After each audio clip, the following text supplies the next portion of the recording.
जी बोले, हे राम जी, इस प्रकार बड़ा युद्ध हुआ तो गंगा जी के समान शूरमों के रुधिर का तीक्ष्ण प्रवाह चला और उस प्रवाह में हस्ती, घोड़े, मनुष्य, रथ सब बहे जाते थे और सेना नाश को प्राप्त होती जाती थी। हे राम जी, उस समय बड़ा क्षोभ उदय हुआ और राक्षस, पिशाचादिक, तामसी जीव मांस भोजन करते और रुधिर पान करते आनंदित होते थे। जैसे मंदराचल पर्वत से क्षीर समुद्र को क्षोभ हुआ था, वैसे ही युद्ध संग्राम में योद्धाओं का क्षोभ हुआ और रुधिर का समुद्र चला।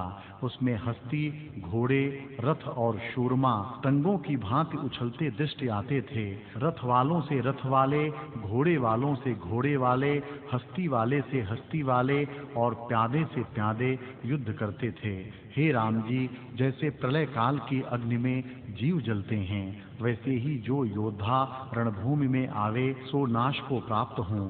जैसे दीपक में पतंग प्रवेश करता है और जैसे समुद्र में नदियां प्रवेश करती हैं, वैसे ही रणभूमि में दशों दिशाओं के योद्धा प्रवेश करते थे। किसी का शीश काटा जावे और धड़ युद्ध करे, किसी की भुजा काटी जाए और किसी के ऊपर रथ चले जावें और हस्ती, घोड़े उलट पलट पड़ें और नाश हो जावें। हे राम जी, दोनों राजाओं की सहायता के निमित्त पूर्व दिशा, काशी, मद्रास, भीला, मालव, सकला, कवटा, किरात, म्लेच्छ, पारसी, कश्मीर, तुर्क, पंजाब, हिमालय पर्वत, सुमेरु पर्वत इत्यादि के अनेक देशपाल, जिनके बड़े भुजदंड, बड़े केश और बड़े भयानक रूप थे, युद्ध के निमित्त आए। बड़ी ग्रीवा वाले, एक टंगे, एकाचल, एकाक्ष, घोड़े के मुख वाले, श्वान के मुख वाले और सुमेरु और कैलाश के राजा और जितने कुछ पृथ्वी के राजा थे सो सब आए। जैसे महाप्रलय के समुद्र उछलते हैं और दिशा स्थान जल से पूर्ण होते हैं, वैसे ही सेना से सब स्थान पूर्ण हुए और दोनों ओर से युद्ध करने लगे।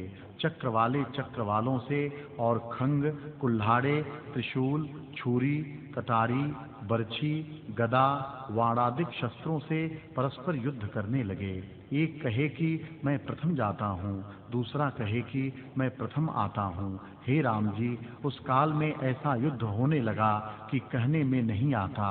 दौड़ दौड़ के योद्धा रण में जावें और मृत्यु को प्राप्त हों।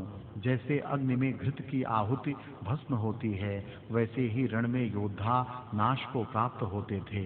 ऐसा युद्ध हुआ कि रुधिर का समुद्र चला, उसमें हस्ती, घोड़े, रथ और मनुष्य तृणों की भांति बहते थे और संपूर्ण पृथ्वी रक्तमय हो गई।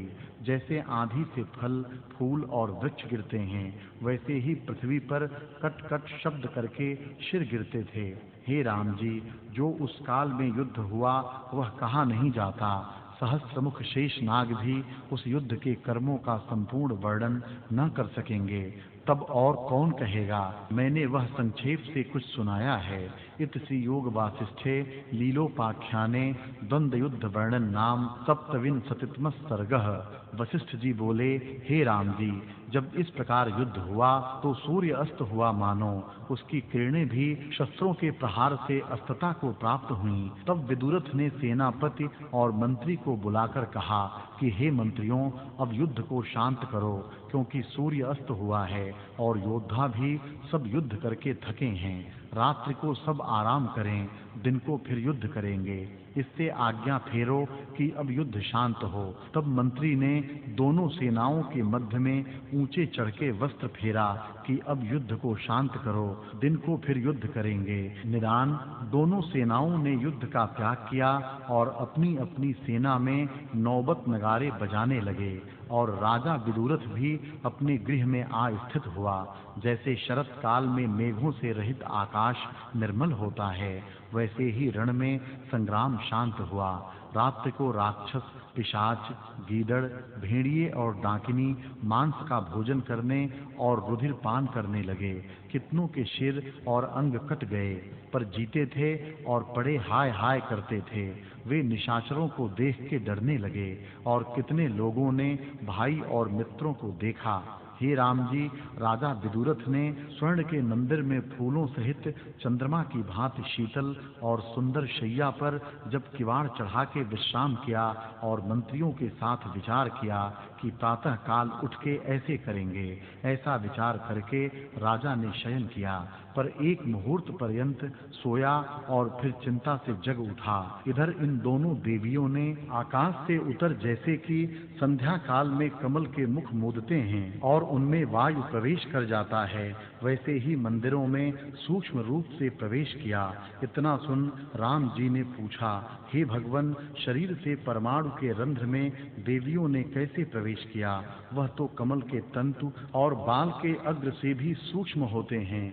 वशिष्ठ जी बोले, हे राम जी, भ्रांति से जो आदि भौतिक शरीर हुआ है, उस आदि भौतिक शरीर से सूक्ष्म रंध्र में प्रवेश कोई नहीं कर सकता, परंतु मन रूपी शरीर को कोई नहीं रोक सकता।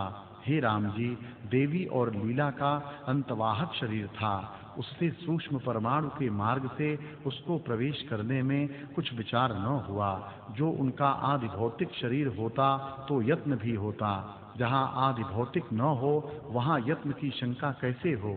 हे राम जी, और भी सब शरीर चित्त रूपी हैं, पर जैसा निश्चय अनुभव संवित में होता है तैसे ही सिद्धता होती है, अन्यथा नहीं होती। जिसके निश्चय में ये शरीरादिक आकाश रूप हैं, उनको आदि भौतिकता का अनुभव नहीं होता, और जिसके निश्चय में आदि भौतिकता दृढ़ हो रही है, उनको अंतवाहकता का अनुभव नहीं होता। जिस पुरुष को पूर्वार्ध का अनुभव नहीं, उनको उत्तरार्ध में गमन नहीं होता। जैसे वायु का चलना ऊर्ध्व नहीं होता, तिरछा स्पर्श होता है, अग्नि का चलना अधः को नहीं होता और जल का ऊर्ध्व को नहीं होता। जैसे आदि चेतन संवित में प्रवृत्ति हुई है, वैसे ही अब तक स्थित है। इससे जिसको अंतवाहक शक्ति उदय हुई है, उसको आदि भौतिक नहीं रहती, और जिसको आदि भौतिकता दृढ़ है, उनको अंतवाहक शक्ति उदय नहीं होती। हे राम जी, जो पुरुष छाया में बैठा हो, उसको धूप का अनुभव नहीं होता, और जो धूप में बैठा है, उसको छाया का अनुभव नहीं होता। अनुभव उसी का होता है जिसकी चित्त में दृढ़ता होती है, अन्यथा किसी को कदाचित नहीं होता। हे राम जी, जैसा दृढ़ भाव चित्त संवित में होता है, तो जब तक और प्रतीत नहीं होती तब तक वैसे ही सिद्धता होती है। जैसे रस्सी में भ्रम से सर्प भासता है और मनुष्य भय से कंपायमान होता है, सो कंपना भी तब तक है जब तक सर्प का अनुभव अन्यथा नहीं होता। जब रस्सी का अनुभव उदय होता है, तब सर्प भ्रम नष्ट होता है। वैसा ही जैसा अनुभव चित्त संवित में दृढ़ होता है, उसी का अनुभव होता है। यह वार्ता बालक भी जानता है कि जैसी जैसी चित्त की भावना होती है, वैसा ही रूप भासता है। निश्चय और हो और अनुभव और प्रकार का हो, ऐसा कदाचित नहीं होता। हे राम जी, जिनको ये आकार स्वप्न संकल्पपुर की भांति हुए हैं, सो आकाश रूप हैं। जिनको ऐसा निश्चय हो, उनको कोई रोक नहीं सकता। औरों का भी चित्त मात्र शरीर है, पर जैसा जैसा संवेदन दृढ़ हुआ है, वैसा ही वैसा आपको जानता है।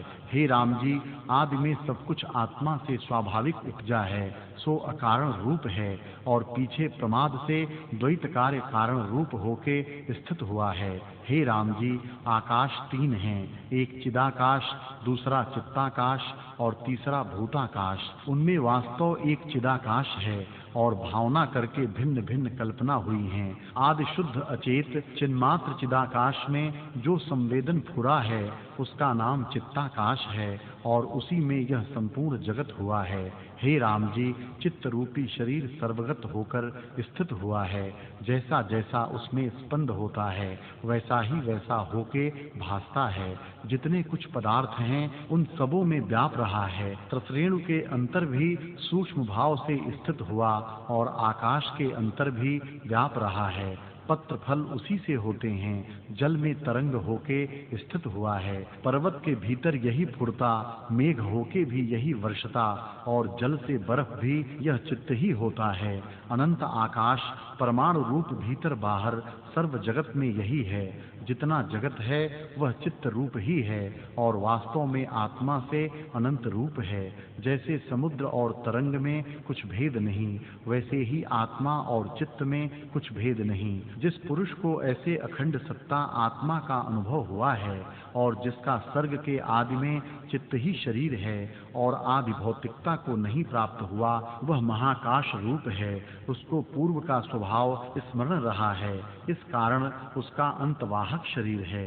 हे राम जी, जिस पुरुष को अंतवाहकता में अहं प्रत्यय है, उसको सब जगत संकल्प मात्र भासता है। वह जहाँ जाने की इच्छा करता है वहाँ जाता है, उसको कोई आवरण नहीं रोक सकता। जिसको आदि भौतिकता में निश्चय है, उसको अंतवाहक शक्ति नहीं होती। हे राम जी, सभी अंतवाहक रूप हैं और भ्रम से अनहोता आदि भौतिक देखते हैं। जैसे मरुस्थल में जल भासता है और स्वप्न में जैसे बंध्या के पुत्र का सद्भाव होता है, वैसे ही आदि भौतिक जगत भासता है। जैसे जल शीतलता से बर्फ हो जाता है, वैसे ही जीव प्रमाद से अंतवाहक से आदि भौतिक शरीर होता है। इतना सुन राम जी ने पूछा, हे भगवन, चित्त में क्या है, कैसे होता है और कैसे नहीं होता? यह जगत कैसे चित्त रूप है और क्षण में अन्यथा कैसे हो जाता है? वशिष्ठ जी बोले, हे राम जी, एक एक जीव प्रतिचित्त होता है। जैसा जैसा चित्त है वैसी ही वैसी शक्ति है। चित्त में जगत भ्रम होता है, क्षण में कल्प और संपूर्ण जगत उदय हो आता है और क्षण में संपूर्ण लय होता है। किसी को निमेष में कल्प हो आता है और किसी को क्रम भासता है। सो मन लगाकर सुनिए। हे राम जी, जब मरने की मूर्छा होती है तो उस महाप्रलय रूप मृत्यु मूर्छा के अनंतर नाना प्रकार का जगत फुर आता है। जैसे स्वप्न में सृष्टि फुर आती है और जैसे संकल्प का पुर भासता है, वैसे ही मृत्यु मूर्छा के अनंतर सृष्टि भासती है। जैसे महाप्रलय के अनंतर आदि विराट रूप ब्रह्म होता है, वैसे ही मृत्यु के अनंतर इसका अनुभव होता है। यह भी विराट होता है क्योंकि इसका मन रूपी शरीर होता है। राम जी बोले, हे भगवन, मृत्यु के अनंतर जो सृष्टि होती है वह स्मृति से होती है, स्मृति बिना नहीं होती। इसलिए मृत्यु के अनंतर जो सृष्टि हुई तो सकारण रूप हुई। वशिष्ठ जी बोले, हे राम जी, जब महाप्रलय होता है तब हरिहरादिक सभी विदेह मुक्त होते हैं, फिर स्मृति का संभव कैसे हो? हमसे आदि से ले जो बोध आत्मा है, जब विदेह मुक्त हुए हैं तब स्मृति कैसे संभव हो? अब के जो जीव हैं उनका जन्म मरण स्मृति कारण से होता है, क्योंकि मोक्ष नहीं होता, मोक्ष का उनको अभाव है। हे राम जी, जब जीव मरते हैं तब उन्हें मृत्यु मूर्छा होती है, पर कैवल्य भाव में स्थित नहीं होते। मूर्छा से उनका संवित आकाश रूप होता है, उससे फिर चित्त संवेदन फुर आता है, तब उन्हें क्रम करके जगत फुर आता है। पर जब बोध होता है तब तन्मात्रा और काल, क्रिया, भाव, अभाव, स्थावर जंगम जगत सब आकाश रूप हो जाता है।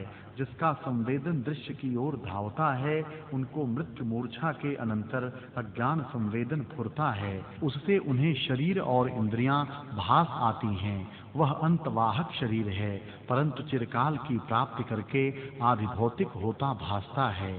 तब देश, काल, क्रिया, आधार, आधेय उदय होकर स्थित होते हैं। जैसे वायु स्पंद और निस्पंद रूप है, पर जब स्पंद होता है तब भासता है और निस्पंद होने से नहीं भासता, वैसे ही संवेदन से जब जगत भासता है तब जानता है कि मैं यहाँ उपजा हूँ। जैसे स्वप्न में अंगना के स्पर्श का अनुभव होता है, वह मिथ्या है, वैसे ही भ्रम से जो आपको उपजा देखता है वह भी मिथ्या है। हे राम जी, जहाँ यह जीव मृतक होता है वहीं जगत भ्रम देखता है। वास्तव में जीव भी आकाश रूप है और जगत भी आकाश रूप है। अज्ञान से जीव आपको उपजा मानता है और नाना जगत भ्रम देखता है कि यह नगर है, यह पर्वत है, ये सूर्य और चंद्रमा हैं, ये तारागण हैं और जरा मरण आदि व्याधि संकट से व्याकुल होता है। वह भाव, अभाव, भय, स्थूल, सूक्ष्म, चर, अचर, पृथ्वी, नदियां, भूत, भविष्य, वर्तमान, क्षय, अक्षय और भूमि को भी देखता है और समझता है कि मैं उपजा हूँ, अमुक का पुत्र हूँ, यह मेरा कुल है, यह मेरी माता है, ये मेरे बांधव हैं, इतना धन हमको प्राप्त हुआ है, इत्यादि अनेक वासना जालों में दुखी होता है और कहता है कि यह सुकृत है और यह दुष्कृत है। प्रथम मैं बालक था, अब मेरी यह अवस्था हुई और यह मेरा वर्ण है, इत्यादि अनेक जगत कल्पना हर एक जीव को उदय होती है। हे राम जी, संसार रूपी एक वृक्ष उगा है, चित्त रूपी उसका बीज है, तारागण उसके फूल हैं और चंचल मेघ पत्र हैं। जंगम जीव, मनुष्य, देवता, दैत्यादिक पक्षी उस पर बैठने वाले हैं और रात्रि उसके ऊपर धूलि है, समुद्र उसकी तलावड़ी है, पर्वत उसमें सिलबट्टे हैं और अनुभव रूप अंकुर हैं। जहाँ जीव मरता है वहीं क्षण में ये सब देखता है। इसी प्रकार एक एक जीव को अनेक जगत भासते हैं। हे राम जी, जितने कोटि ब्रह्मा, विष्णु, इंद्र, पवन और सूर्यादिक हुए हैं, जहाँ सृष्टि है वहीं ये होते हैं। इससे चिद अणु में अनेक सृष्टि हैं, जीव भी अनंत हुए हैं और उन्हीं में सुमेरु, मंडल, द्वीप और लोक भी बहुतेरे हुए हैं। जो चिद अणु में ही सृष्टि का अंत नहीं तो पर ब्रह्म में अंत कहाँ से आवे? वास्तव में है नहीं। जैसे पर्वत की दीवार में शिल्पी पुतलियां कल्पे तो कुछ है नहीं, वैसे ही जगत चिदाकाश में नहीं है, केवल मनोमात्र ही है। हे राम जी, मनन और स्मरण भी चिदाकाश रूप है और चिदाकाश में मनन और स्मरण है। जैसे तरंग भी जल रूप हैं और जल ही में होते हैं, जल से इतर तरंग कुछ वस्तु नहीं है, वैसे ही मनन और स्मरण भी चिदाकाश रूप जानो। हे राम जी, दृश्य कुछ भिन्न वस्तु नहीं, दृष्टा ही दृश्य की भांति होकर भासता है। जैसे मनाकाश नाना प्रकार हो भासता है, वैसे ही चिदाकाश का प्रकाश नाना प्रकार जगत होकर भासता है। यह विश्व सबका चिदाकाश रूप है, हमको तो ऐसे ही भासता है, पर तुमको अर्थाकाश रूप भासता है। इसी कारण कहा कि लीला और सरस्वती आकाश रूप, सर्वज्ञ स्वच्छ रूप और निराकार थीं। वे जहाँ चाहती थीं वहाँ जाय प्राप्त होती थीं और जैसी इच्छा करती थीं वैसी सिद्धि होती थी, क्योंकि जिसको चिदाकाश का अनुभव हुआ है उसको कोई रोक नहीं सकता। सर्वरूप होके जो स्थित हुआ उसे गृह में प्रवेश करना क्या आश्चर्य है, वह तो अंतवाहक रूप है। इति श्री योग वासिष्ठे उत्पत्ति प्रकरणे लीलोपाख्याने स्मृत्यनुभव वर्णन नाम अष्टाविंशतितम सर्गः। वशिष्ठ जी बोले, हे राम जी, जब दोनों देवियां जिनकी चंद्रमा के समान कांति थी राजा के अंतःपुर में संकल्प से प्रवेश कर सिंहासन पर स्थित हुईं तो बड़ा प्रकाश अंतःपुर में हुआ और शीतलता से व्याधि ताप शांत हुआ। जैसे नंदन वन होता है वैसे ही अंतःपुर हो गया और जैसे प्रातः काल में सूर्य का प्रकाश होता है वैसे ही देवियों के प्रकाश से अंतःपुर पूर्ण हुआ। मानो देवियों के प्रकाश से राजा पर अमृत की सिंचना हुई। तब राजा ने देखा कि मानो सुमेरु के श्रृंग से दो चंद्रमा उदय हुए हैं। ऐसे देख के वह विस्मय को प्राप्त हुआ और चिंतना की कि ये देवियां हैं। इसलिए जैसे शेषनाग की शैया से विष्णु भगवान उठते हैं वैसे ही उसने उठ के और वस्त्रों को एक ओर करके हाथ में पुष्प लिए और हाथ जोड़ के देवियों के चरणों पर चढ़ाए और माथा टेक के पद्मासन बांध पृथ्वी पर बैठ गया और कहने लगा, हे देवियों, तुम्हारी जय हो। तुम जन्म दुख ताप के शांत करने वाले चंद्रमा हो और अपूर्व सूर्य हो, अर्थात पूर्व सूर्य के प्रकाश से बाह्यतम नष्ट होता है और तुम्हारे प्रकाश से अंतर अज्ञानतम भी नष्ट होता है, इससे अपूर्व सूर्य हो। इसके अनंतर देवी ने मंत्री को, जो राजा के पास नदी के तट के फलों के वृक्षों के समान सोया था, जन्म और कुल के कहवाने के निमित्त संकल्प से जगाया और मंत्री उठ के फूलों से देवियों का पूजन कर राजा के समीप जा बैठ गया। तब सरस्वती कहने लगी, हे राजन, तू कौन है, किसका पुत्र है और कब तूने जन्म लिया है? हे राम जी, जब इस प्रकार देवी ने पूछा तब मंत्री जो निकट बैठा था बोला, हे देव, तुम्हारी कृपा से राजा का जन्म और कुल मैं कहता हूँ। इक्ष्वाकु कुल में एक राजा हुआ था जिसके कमल की भांति नेत्र थे और वह श्रीमान था। उसका नाम कुंदरथ था।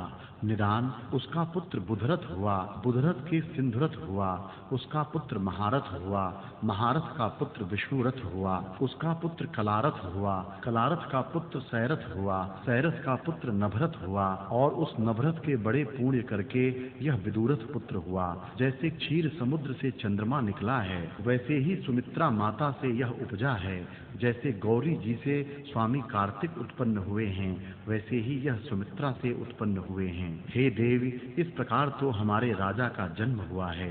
जब यह 10 वर्ष का हुआ तब पिता इसको राज्य देकर आप वन को चला गया, और उस दिन से इसने धर्म की मर्यादा से पृथ्वी की पालना की और बड़े पुण्य किए हैं। उन्हीं पुण्यों का फल तुम्हारा दर्शन अब इसको हुआ है। हे देवी, जो तुम्हारे दर्शन के निमित्त बहुत वर्षों तप करते हैं, उनको भी तुम्हारा दर्शन पाना कठिन है। इससे इसके बड़े पुण्य हैं कि तुम्हारा दर्शन प्राप्त हुआ। हे राम जी, इस प्रकार कह के जब मंत्री तुष्णीम हुआ तब देवी जी ने कृपा करके विदुरथ के शीश पर हाथ रखकर कहा, हे राजन, तुम अपने पूर्व जन्म को विवेक दृष्टि करके देखो कि तुम कौन हो। देवी के हाथ रखने से राजा के हृदय का अज्ञानतम निवृत्त हो गया, हृदय प्रफुल्लित हुआ और देवी के प्रसाद से राजा को पूर्व की स्मृति फुर आई। लीला और पद्म का संपूर्ण वृतांत स्मरण करके कहने लगा, हे देवी, बड़ा अचरज है कि यह जगत मन से रचा है। यह मैंने तुम्हारे प्रसाद से जाना कि मैं राजा पद्म था और लीला मेरी स्त्री थी। मुझको मृतक हुए एक दिन में ऐसे भासा और यहाँ मैं 100 वर्ष का हुआ हूँ। सो अब तक भ्रम ने मैंने नहीं जाना, अब प्रत्यक्ष जानता हूँ। 100 वर्षों में जो अनेक कार्य मैंने किए हैं वह सब मुझको स्मरण होते हैं, और अपने तौ पितामह और अपनी बाल्यावस्था व यौवन अवस्था, मित्र और बांधव भी स्मरण आते हैं। यह बड़ा आश्चर्य हुआ है। सरस्वती बोली, हे राजन, जब जीव मृतक होते हैं तब उनको बड़ी मूर्छा होती है। उस मूर्छा के अनंतर और लोक भास आते हैं और एक मुहूर्त में वर्षों का अनुभव होता है। जैसे स्वप्न में एक मुहूर्त में अनेक वर्षों का अनुभव होता है, वैसे ही तुझको मृत्यु मूर्छा के अनंतर यह लोक भ्रम भासता है। हे राजन, जहाँ तुम पद्म राजा थे उस गृह में मृतक हुए तुमको एक मुहूर्त बीता है, और यहाँ तुमको बहुतेरे वर्षों का अनुभव हुआ है। इससे भी जो पिछला वृतांत है वह सुनिए। हे राजन, पहाड़ के ऊपर एक ग्राम था, उसमें एक वशिष्ठ ब्राह्मण रहता था और अरुंधति उसकी स्त्री थी। वह दोनों मंदिर में रहते थे। अरुंधति ने मुझसे वर लिया कि जब मेरा भर्ता मृतक हो तब उसका जीव इसी मंडपाकाश में रहे। निदान जब वह मृतक हुआ तब उसकी पुर्यस्तक उसी मंदिर में रही, पर उसके संबित में राजा की दृढ़ वासना थी, इसलिए उस मंडपाकाश में उसको पद्म राजा की सृष्टि फुर आई और अरुंधति उसकी स्त्री लीला होकर उसको प्राप्त हुई।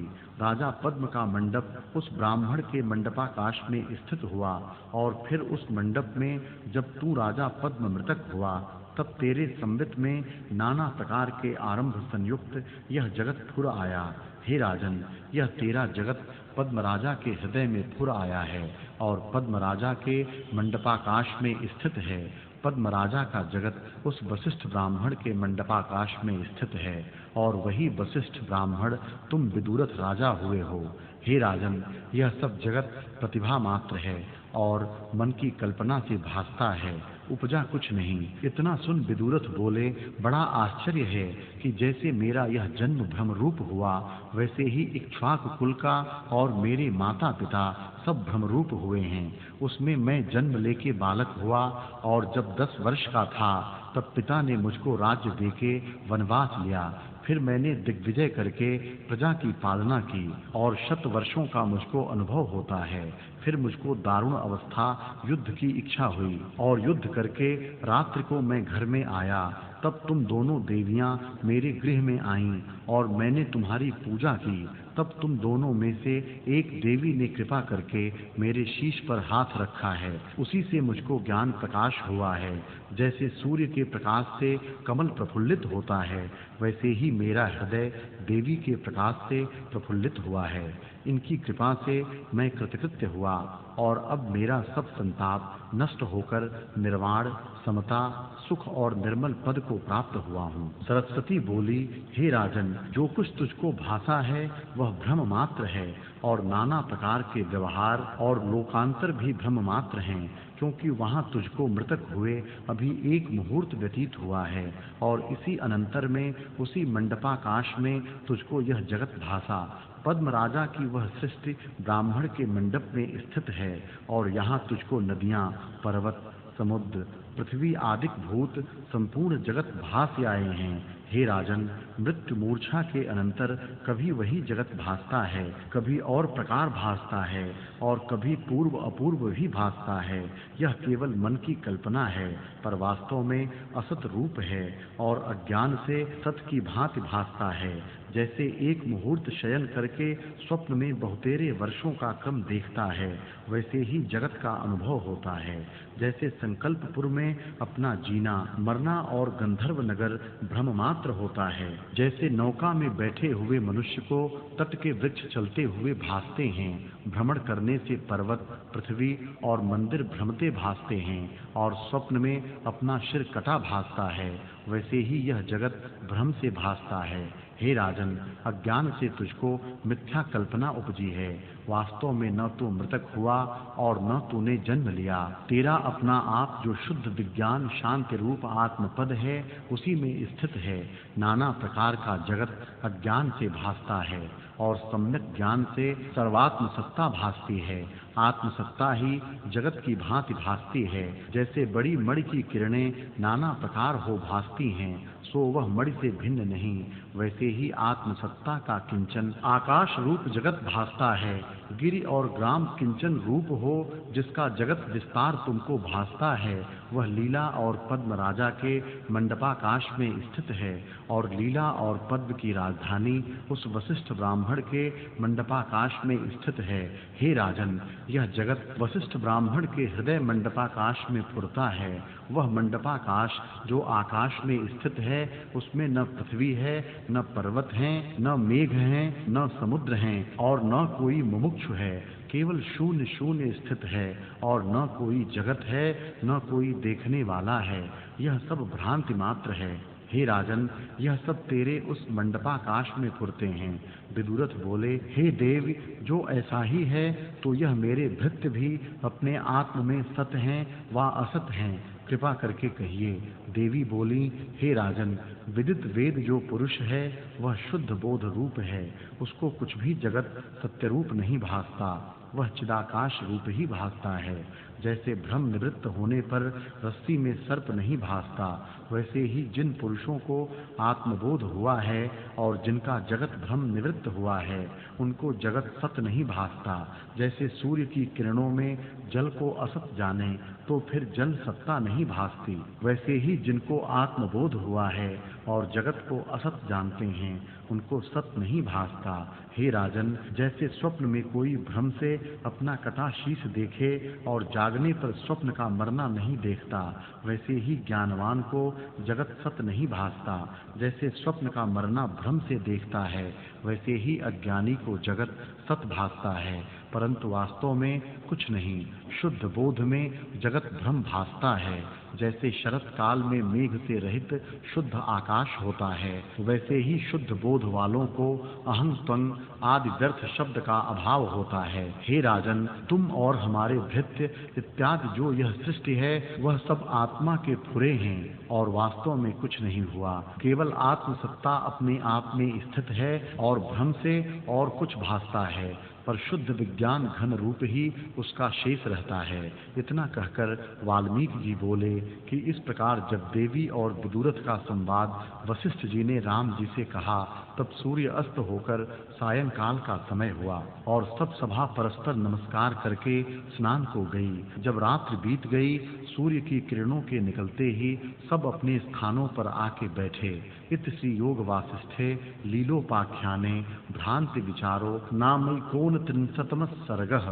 वशिष्ठ जी बोले, हे राम जी, जो पुरुष अबोध हैं अर्थात परम पद में स्थित नहीं हुए, उनको जगत वज्रसार की भांति दृढ़ है। जैसे मूर्ख बालक को अपनी परछाई में वैताल भासता है, वैसे ही अज्ञानी को असत रूप जगत सत हो भासता है। और जैसे मरुस्थल में मृग को असत रूप जलाभास सत्य हो भासता है, स्वप्ने में क्रिया अर्थ भ्रम करके भासते हैं। जिनको सुवर्ण बुद्धि नहीं होती, उनको भूषण बुद्धि सत भासती है। और जैसे नेत्र दूषण से आकाश में मुक्तमाला भासती है, वैसे ही असम्यक दर्शी को असत रूप जगत सत हो भासता है। हे राम जी, यह जगत दीर्घ काल का स्वप्न है, अहंता से दृढ़ जागृत रूप हो भासता है और वास्तव में कुछ उपजा नहीं। परम चिदाकाश सर्वदा शांत और अचिंत्य चिन्मात्र स्वरूप सर्वशक्ति सर्व आत्मा ही है। जहाँ जैसा स्पंद फुरता है, वैसा ही जगत होकर भासता है। जैसे स्वप्न सृष्टि भासती है, वह स्वप्न भ्रम चिदाकाश में स्थित है। उसे चिदाकाश में एक स्वप्नपुर फुरता है और वहाँ दृष्टा हो दृश्य को देखता है। वह दृष्टा और दृश्य दोनों चेतन संवित में आभास रूप हैं, वैसे ही यह जगत भी आभास रूप है। हे राम जी, सर्ग का आदि जो शुद्ध आत्म सत्ता थी, उसमें आदि संवेदन स्पंद हुआ है। वहाँ ब्रह्मा जी हैं और उसी के संकल्प में वह संपूर्ण जगत स्थित है। यह संपूर्ण जगत स्वप्न की भांति है। उस स्वप्न रूप में तुम्हारा सद्भाव हुआ है। जैसे तुम हो, वैसे ही और भी हैं। जैसे स्वप्न में स्वप्न नगर को और स्वप्न हो, और जैसे स्वप्न नगर वास्तव में सत्य नहीं होता, वैसे ही यह जगत भी जो दृष्टि आता है भ्रम मात्र है। जैसे स्वप्न में असत्य ही सत्य होके भासता है, वैसे ही यह भी अहं त्वं आदि भासते हैं। और जैसे स्वप्न में सब कर्म होते हैं, वैसे ही यह भी जानो। इतना सुन राम जी ने पूछा, हे भगवन, स्वप्न से जब मनुष्य जागता है, तब स्वप्न के पदार्थ उसे असत रूप हो भासते हैं, पर ये तो ज्यों के त्यों रहते हैं, और जब देखिए तब ऐसे ही हैं। फिर आप जागृत और स्वप्न को कैसे समान कहते हैं? वशिष्ठ जी बोले, हे राम जी, जैसा स्वप्न है वैसा ही जागृत है। स्वप्न और जागृत में कुछ भेद नहीं। स्वप्न को भी असत तब जानता है जब जागता है। जब तक जागता नहीं, तब तक सत नहीं जानता। वैसे ही मनुष्य भी जब तक आत्मपद में नहीं जागता, तब तक असत नहीं भासता। और जब आत्मपद में जागता है, तब यह जगत भी असत रूप भासता है। हे राम जी, यह जगत असत रूप है और भ्रम से सत की भांति भासता है। जैसे स्वप्न की स्त्री असत रूप होती है और उसको पुरुष सतरूप जानता है, वैसे ही यह जगत भी असत रूप सत हो दिखाई देता है। केवल आभास रूप जगत है और आत्मसत्ता सर्वत्र सर्वदा अद्वैत रूप है। जहाँ जैसा चिंतता है, वहाँ वैसा ही होके भासता है। जैसे डिब्बे में अनेक रत्न होते हैं, उसमें जिसको चाहता है लेता है, वैसे ही सर्वगत चिदाकाश जहाँ जैसा चिंतता है, वहाँ वैसा हो भासता है। हे राम जी, अब पूर्व का प्रसंग सुनो। जब देवी ने विदुरथ पर अमृत के समान ज्ञान वचनों की वर्षा की, तब उसके हृदय में विवेक रूप सुंदर अंकुर उत्पन्न हुआ। तब सरस्वती ने कहा, हे राजन, जो कुछ कहना था वह मैं तुझसे कह चुकी। अब तुम रण संग्राम में मृतक होगे, यह मैं जानती हूँ। अब हम जाती हैं। लीलादि को दिखाने के लिए हम आई थीं, सो सब दिखा चुकी। इतना कहकर वशिष्ठ जी बोले, हे राम जी, जब इस प्रकार मधुर वाणी से सरस्वती ने कहा, तब बुद्धिमान राजा विदुरथ बोला, हे देवी, बड़ों का दर्शन निरर्थक नहीं होता, वह तो महाफल देने वाला है। हे देव, जो अर्थी मेरे पास आता है उसे मैं निरर्थक नहीं जाने देता और सबका अर्थ पूरा करता हूँ। तुम तो साक्षात ईश्वरी हो, इसलिए मुझे यह वर दो कि देह को त्याग कर मैं लोकांतर में पद्म के शव में प्राप्त हूँ और मेरे मंत्री और लीला भी मेरे साथ हों। हे देव, जो भक्त शरण में प्राप्त होता है उसको बड़े लोग त्याग नहीं करते, बल्कि उसके सब अर्थ सिद्ध करते हैं। सरस्वती बोली, हे राजन, ऐसा ही होगा। पद्म राजा के शरीर में प्राप्त होगा और बोध सहित निःशंक होकर राज्य करेगा। हमारी आराधना किसी को व्यर्थ नहीं होती। जैसी कामना करके कोई हमको सेवता है, वैसे ही फल को प्राप्त होता है। इत श्री योग वासिष्ठे उत्पत्ति प्रकरणे लीलोपाख्याने स्वप्न पुरुष सत्यता वर्णन नाम 63 सर्गः। सरस्वती बोली, हे राजन, अब तुम रण में मृतक होके पूर्व पद्म राजा के शरीर में प्राप्त होगे और यह तुम्हारी भार्या और मंत्री भी तुम्हें वहां प्राप्त होंगे। हे राजन, तुम ऐसे चले जाओगे जैसे वायु चली जाती है। जैसे अश्व और मृग, ऊंट और हाथी का संग नहीं करते, वैसे ही तुम्हारा हमारा क्या संग है, इससे हम जाती हैं। इतना कहकर वशिष्ठ जी बोले, हे राम जी, जब इस प्रकार देवी ने कहा तब एक पुरुष ने आकर कहा, हे राजन, जैसे प्रलय काल में मंदराचल और अस्ताचल आदि पर्वत वायु से उड़ते हैं, वैसे ही शत्रु चले आते हैं और चक्र गदा आदि शस्त्रों की वर्षा करते हैं। जैसे महाप्रलय में सब स्थान जल से पूर्ण हो जाते हैं, वैसे ही सेना से सब स्थान पूर्ण हुए हैं और उन्होंने अग्नि भी लगाई है, उससे स्थान जलने लगे हैं। वे शब्द करते हैं और नदी के प्रवाह की भांति बाण चलाते हैं। अग्नि ऐसी लगी है जैसे महाप्रलय की बड़वाग्नि समुद्र को सोखती है। तब दोनों देवियां और राजा और मंत्री ऊंचे चढ़ के और झरोखे में बैठ के क्या देखने लगे कि जैसे प्रलय काल में मेघ चले आते हैं, वैसे ही सेना चली आती है और जैसे प्रलय की अग्नि से दिशा पूर्ण होती है, वैसे ही अग्नि की ज्वाला से सब दिशाएं पूर्ण हुई हैं और उससे ऐसी चिंगारियां उड़ती हैं मानो तारागण गिरते हैं और अंगारों की वर्षा होती है, उससे जीव जलते हैं। सुंदर स्त्रियां जो नाना प्रकार के भूषणों से पूर्ण थीं, वह तृणों की भांति अग्नि में जलती हैं और पुरुषों की देह और वस्त्र भी जलते हैं। सब हाय हाय शब्द करते हैं और जलते जलते बांधव पुत्र और स्त्रियों को ढूंढते हैं।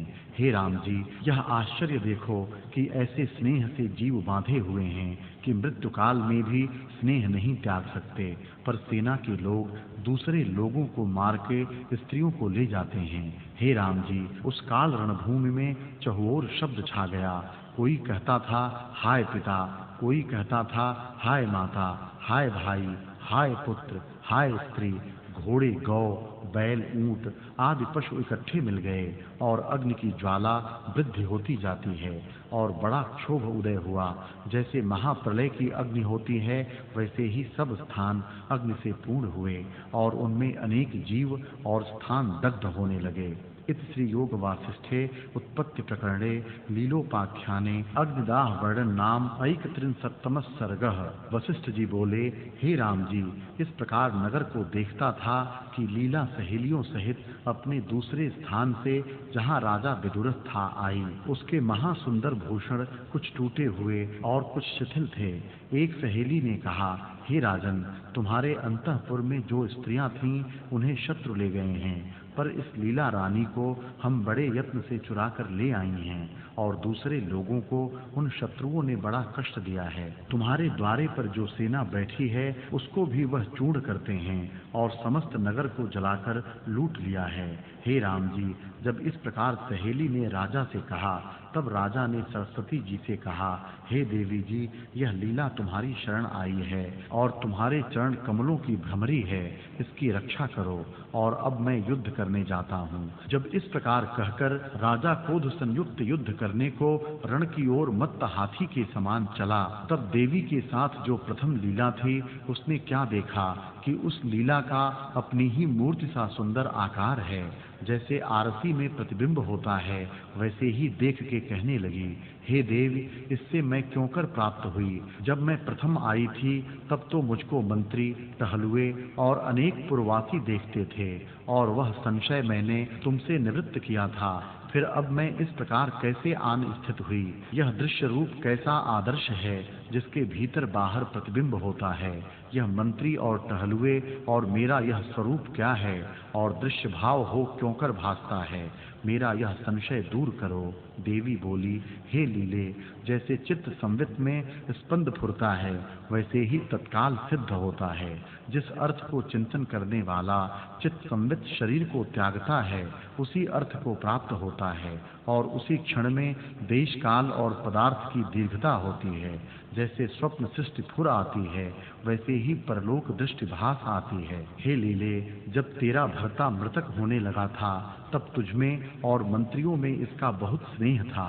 इससे वही रूप सत होकर अपनी वासना के अनुसार उसे भासा है। जैसे संकल्पपुर और स्वप्न सेना भासती है वैसे ही यह देश काल और पदार्थ भासे हैं। हे लीले, जो कोई असत पदार्थ सतरूप होकर भासते हैं वह अज्ञान काल में ही भासते हैं। ज्ञान काल में सब तुल्य हो जाते हैं, न्यूनाधिक कोई नहीं रहता। जागृत में स्वप्न मिथ्या भासता और स्वप्न में जागृत का अभाव हो जाता है। जागृत शरीर मृतक में नष्ट हो जाता है, मृतक जन्म में असत हो जाता है और मृतक में जन्म असत हो जाता है।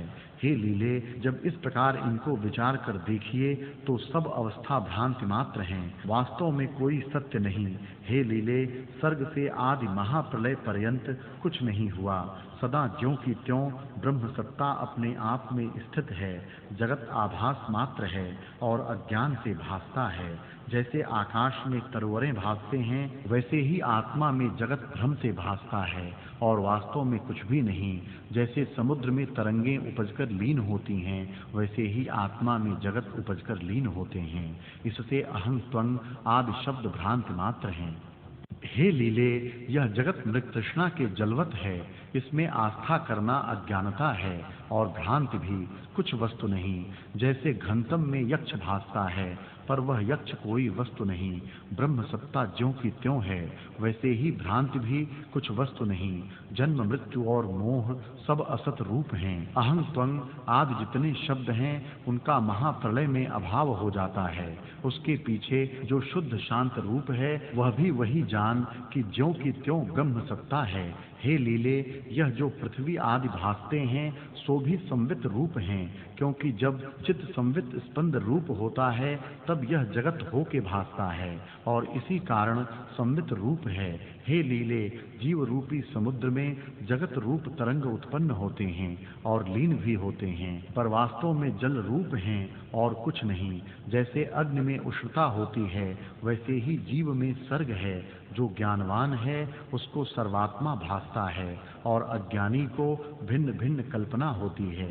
हे लीले, जैसे सूर्य की किरणों में त्रसरेणु भासते हैं, पवन में स्पंद होता है और उसमें सुगंध होती है, सो सब निराकार है, वैसे ही जगत भी आत्मा में निर्वप है। भाव अभाव, ग्रहण त्याग, सूक्ष्म स्थूल, चर अचर इत्यादि सब ब्रह्म में आभास हैं। हे लीले, यह जगत जो साकार रूप भासता है सो आत्मा से भिन्न नहीं। जैसे वृक्ष के अंग पत्र फल दास रूप हो भासते हैं वैसे ही ब्रह्म सत्ता ही जगत रूप होकर भासती है और कुछ नहीं। जैसे चेतन संवित में जैसा स्पंद फुरता है वैसे ही होकर भासता है, पर वह आकाश रूप संवित ज्यों की त्यों है, उसमें और कल्पना भ्रम मात्र है। हे लीले, यह जो जगत भासता है वह न सत है और न असत है। जैसे रस्सी में भ्रम से सर्प भासता है वैसे ही आत्मा में जगत भासता है। जिसको असम्यक ज्ञान होता है उसको रस्सी में सर्प भासता है तो वह असत न हुआ, और जिसको सम्यक बोध होता है उसको सर्प सत नहीं। ऐसे ही अज्ञान से जगत असत नहीं भासता और आत्मज्ञान होने से सत नहीं भासता, क्योंकि कुछ वस्तु नहीं है। हे लीले, जैसे अंतःकरण में स्पंद फुरता है उसका वह अनुभव करता है, जब यह जीव मृतक होता है तब इसको एक क्षण में जगत फुर आता है। किसी को अपूर्व रूप फुर आता है, इस कारण तेरे भर्ता को भी वही मंत्री स्त्री और सभा वासना के अनुसार स्फुर आए हैं, क्योंकि आत्मा सर्वत्र रूप है। जैसा जैसा इसमें तीव्र स्पंद फुरता है, वैसे ही होकर भासता है। हे लीले, जैसे अपने मनोराज में जो प्रतिमा उदय हो आती है, वह सतरूप हो भासती है, वैसे ही यह जो लीला तेरे सम्मुख बैठी है, सो यही हुई है। और तेरे भर्ता की भी जो तेरे में तीव्र वासना थी, इससे उसको तेरा प्रतिबिंब रूप होकर यह लीला प्राप्त हुई। और तेरा सा शील, आचार, कुल, वप इसको प्रतिबिंबित हुआ है। हे लीले, सर्वगत संवित आकाश है, जैसा जैसा उसमें फुरना होता है, वैसा ही वैसा चिद्रूप आदर्श में प्रतिबिंब भासता है। इस सब जगत का चेतन दर्पण में प्रतिबिंब होता है। वास्तव में तू और मैं, जगत, आकाश, भवन, पृथ्वी, राजा आदि सब आत्म रूप हैं। आत्मा ही जगत रूप हो भासता है। जैसे बेल से मज्जा भिन्न नहीं, वैसे ही यह जगत ब्रह्म स्वरूप है। इति योग वासिष्ठे उत्पत्ति प्रकरणे लीलोपाख्यान अग्निदाह वर्णन नाम 32 सर्गः। देवी बोली, हे लीले, तेरा भर्ता राजा विदुरथ रण में संग्राम करके शरीर त्यागेगा और उसी अंतःपुर में प्राप्त होकर राज्य करेगा। इतना कहकर वशिष्ठ जी बोले, हे राम जी, जब इस प्रकार देवी ने कहा, तब विदुरथ के पूर्व वाली लीला ने हाथ जोड़ के देवी को प्रणाम किया और कहा, हे देवी भगवती, मैंने ज्ञप्ति रूप का नित्य पूजन किया और उसने स्वप्न में मुझको दर्शन दिया। जैसे वह ईश्वरी थी, वैसे ही तुम भी मुझको दृष्टि आती हो। इससे मुझ पर कृपा करके मन वांछित फल दो। तब देवी अपने भक्त पर प्रसन्न होकर बोली, हे लीले, तूने अनन्य होकर मेरी भक्ति की है और उससे तेरा शरीर भी जीर्ण हो गया है। अब मैं तुझ पर प्रसन्न हूँ। जो कुछ तुमको वांछित हो वह वर मांग। लीला बोली, हे भगवती, जब मेरा भर्ता रण में देह त्याग दे तो मैं इसी शरीर से उसकी भार्या हूँ। देवी बोली, तूने भावना सहित भली प्रकार पुण्यादिकों से निर्विघ्न मेरी सेवा की है, इससे ऐसा ही होगा। तब पूर्व लीला ने कहा, हे देवी, तुम तो सत्य संकल्प, सत्य काम और ब्रह्म स्वरूप हो। मुझको उसी शरीर से तुम विदुरथ के गृह में वशिष्ठ ब्राह्मण की सृष्टि में मुझे क्यों न ले गई? देवी बोली, हे लीले, मैं किसी का कुछ नहीं करती, सब जीवों के संकल्प मात्र देह हैं और मैं ज्ञप्ति रूप हूँ। एक एक जीव के अंतर चैतन्य मात्र देवता होकर मैं स्थित हूँ। जो जो जीव जैसी जैसी भावना करता है, वैसी ही वैसी उसको सिद्धता होती है। हे लीले, जब तूने मेरी आराधना की थी, तब तूने यह प्रार्थना की थी कि मेरे भर्ता का जीव इसी आकाश मंडप में रहे और मुझको ज्ञान की भी प्राप्ति हो। उसी के अनुसार मैंने तुझको ज्ञान का उपदेश दिया और तुझको ज्ञान प्राप्त हुआ। इसी निमित्त उसने पूजन किया था। उससे उसको यही प्राप्त हुआ है कि देह सहित भर्ता के साथ जावेगी। जैसा जैसा चित्त संवित में स्पंद दृढ़ होता है, वैसी ही वैसी सिद्धता होती है। हे लीले, जो तप करते हैं, उनकी दृढ़ता से चिदात्मा ही देवता रूप होके फल को देते हैं। जैसे जैसे संकल्प की तीव्रता किसी को होती है, चैतन्य संवित से उसको वैसा ही फल प्राप्त होता है। चित्त संवित से भिन्न किसी से किसी को कदाचित कुछ फल नहीं प्राप्त होता।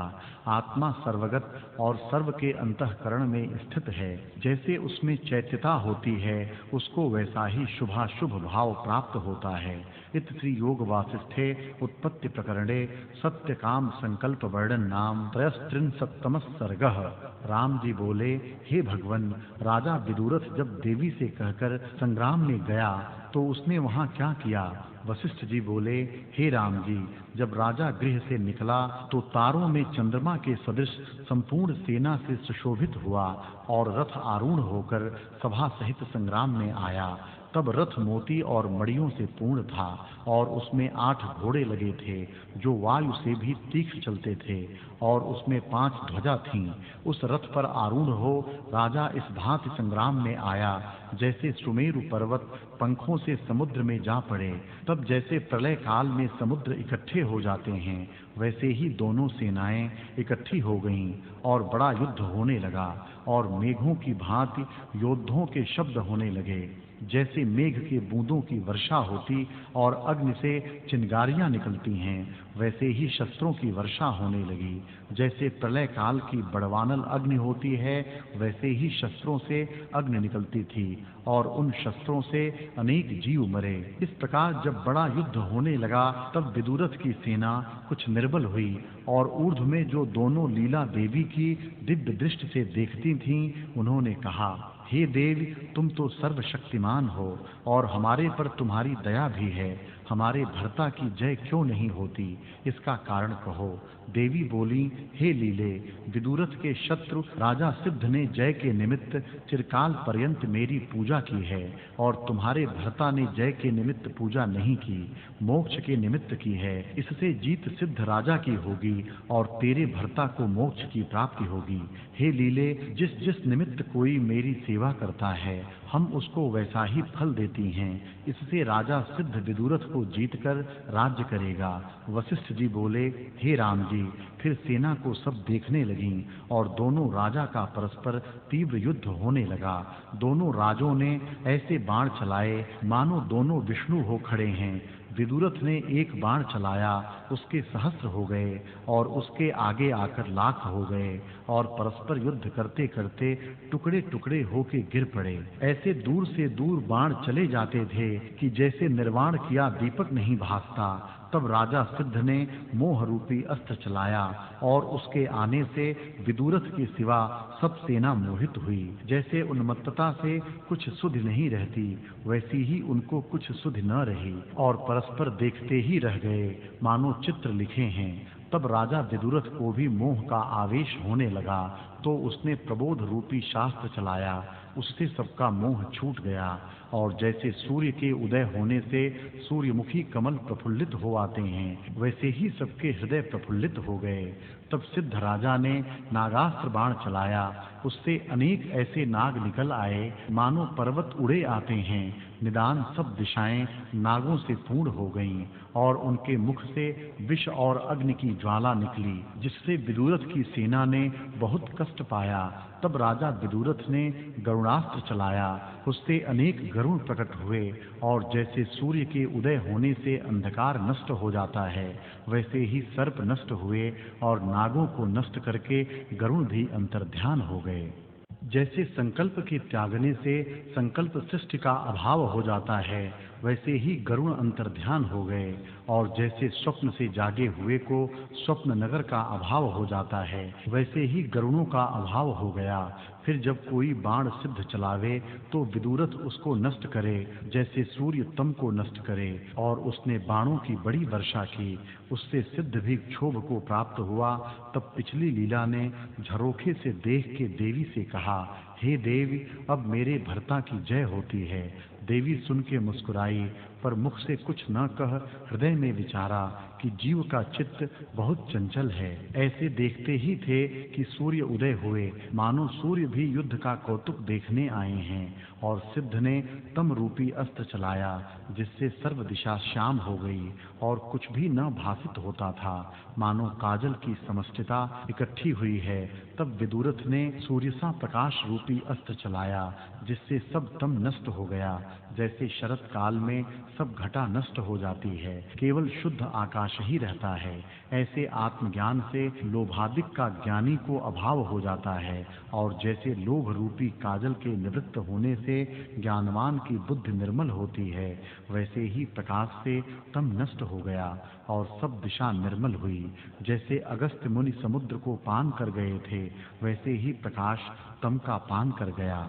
तब सिद्ध ने वैताल रूपी अस्त्र चलाया, जिससे विदुरथ की सेना मोहित हो गई और उसमें से महाविकराल और परछाई समान मूर्ति धारण किए ऐसे श्याम रूप वैताल भासने लगे, जो ग्रहण न किए जावें और जीव के भीतर प्रवेश न कर पावें, जिनके रहने का स्थान शून्य मंदिर, कीचड़ और पर्वत हैं। शस्त्र से निकलकर विदुरथ की सेना को दुख देने लगे।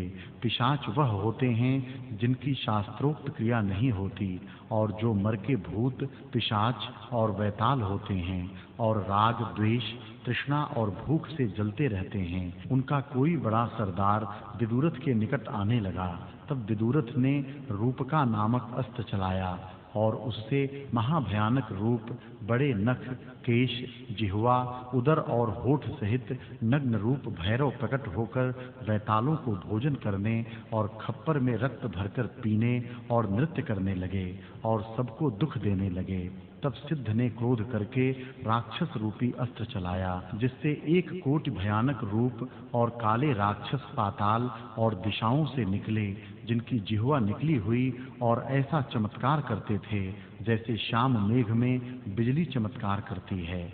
वे जिसको देखें उसको मुख में डाल के ले जावें। उनको देख के विदुरथ की सेना बहुत डर गई, क्योंकि जिसके सम्मुख वे हंस के देखें वह भय से मर जावे। तब राजा विदुरथ ने अपनी सेना को कष्टवान देख विष्णु अस्त्र चलाया, जिससे सब राक्षस नष्ट हो गए। फिर राजा सिद्ध ने अग्नि नामक अस्त्र चलाया, जिससे संपूर्ण दिशाओं में अग्नि फैल गई और लोग जलने लगे। तब राजा विदुरथ ने वरुण रूपी बाण चलाया, जिससे जैसे संतों के संग से अज्ञानी के तीनों ताप मिट जाते हैं, वैसे ही अग्नि का ताप मिट गया। जल से सब स्थान पूर्ण हो गए और सिद्ध की बहुत सेना जल में बह गई।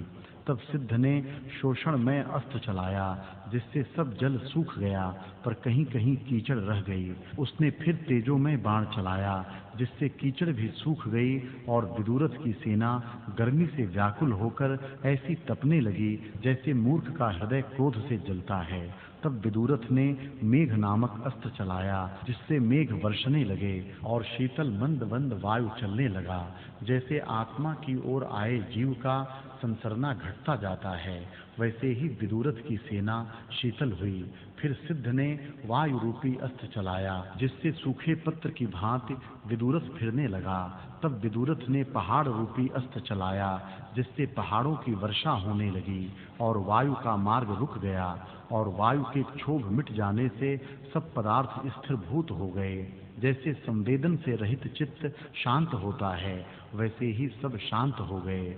तब पहाड़ उड़ उड़ के सिद्ध की सेना पर पड़े। तब सिद्ध ने वज्र रूपी अस्त्र चलाया, जिससे पर्वत नष्ट हुए। जब इस प्रकार वज्र वर्षे, तब विदुरथ ने ब्रह्म अस्त्र चलाया, जिससे वज्र नष्ट हुए और ब्रह्म अस्त्र अंतर्ध्यान हो गए।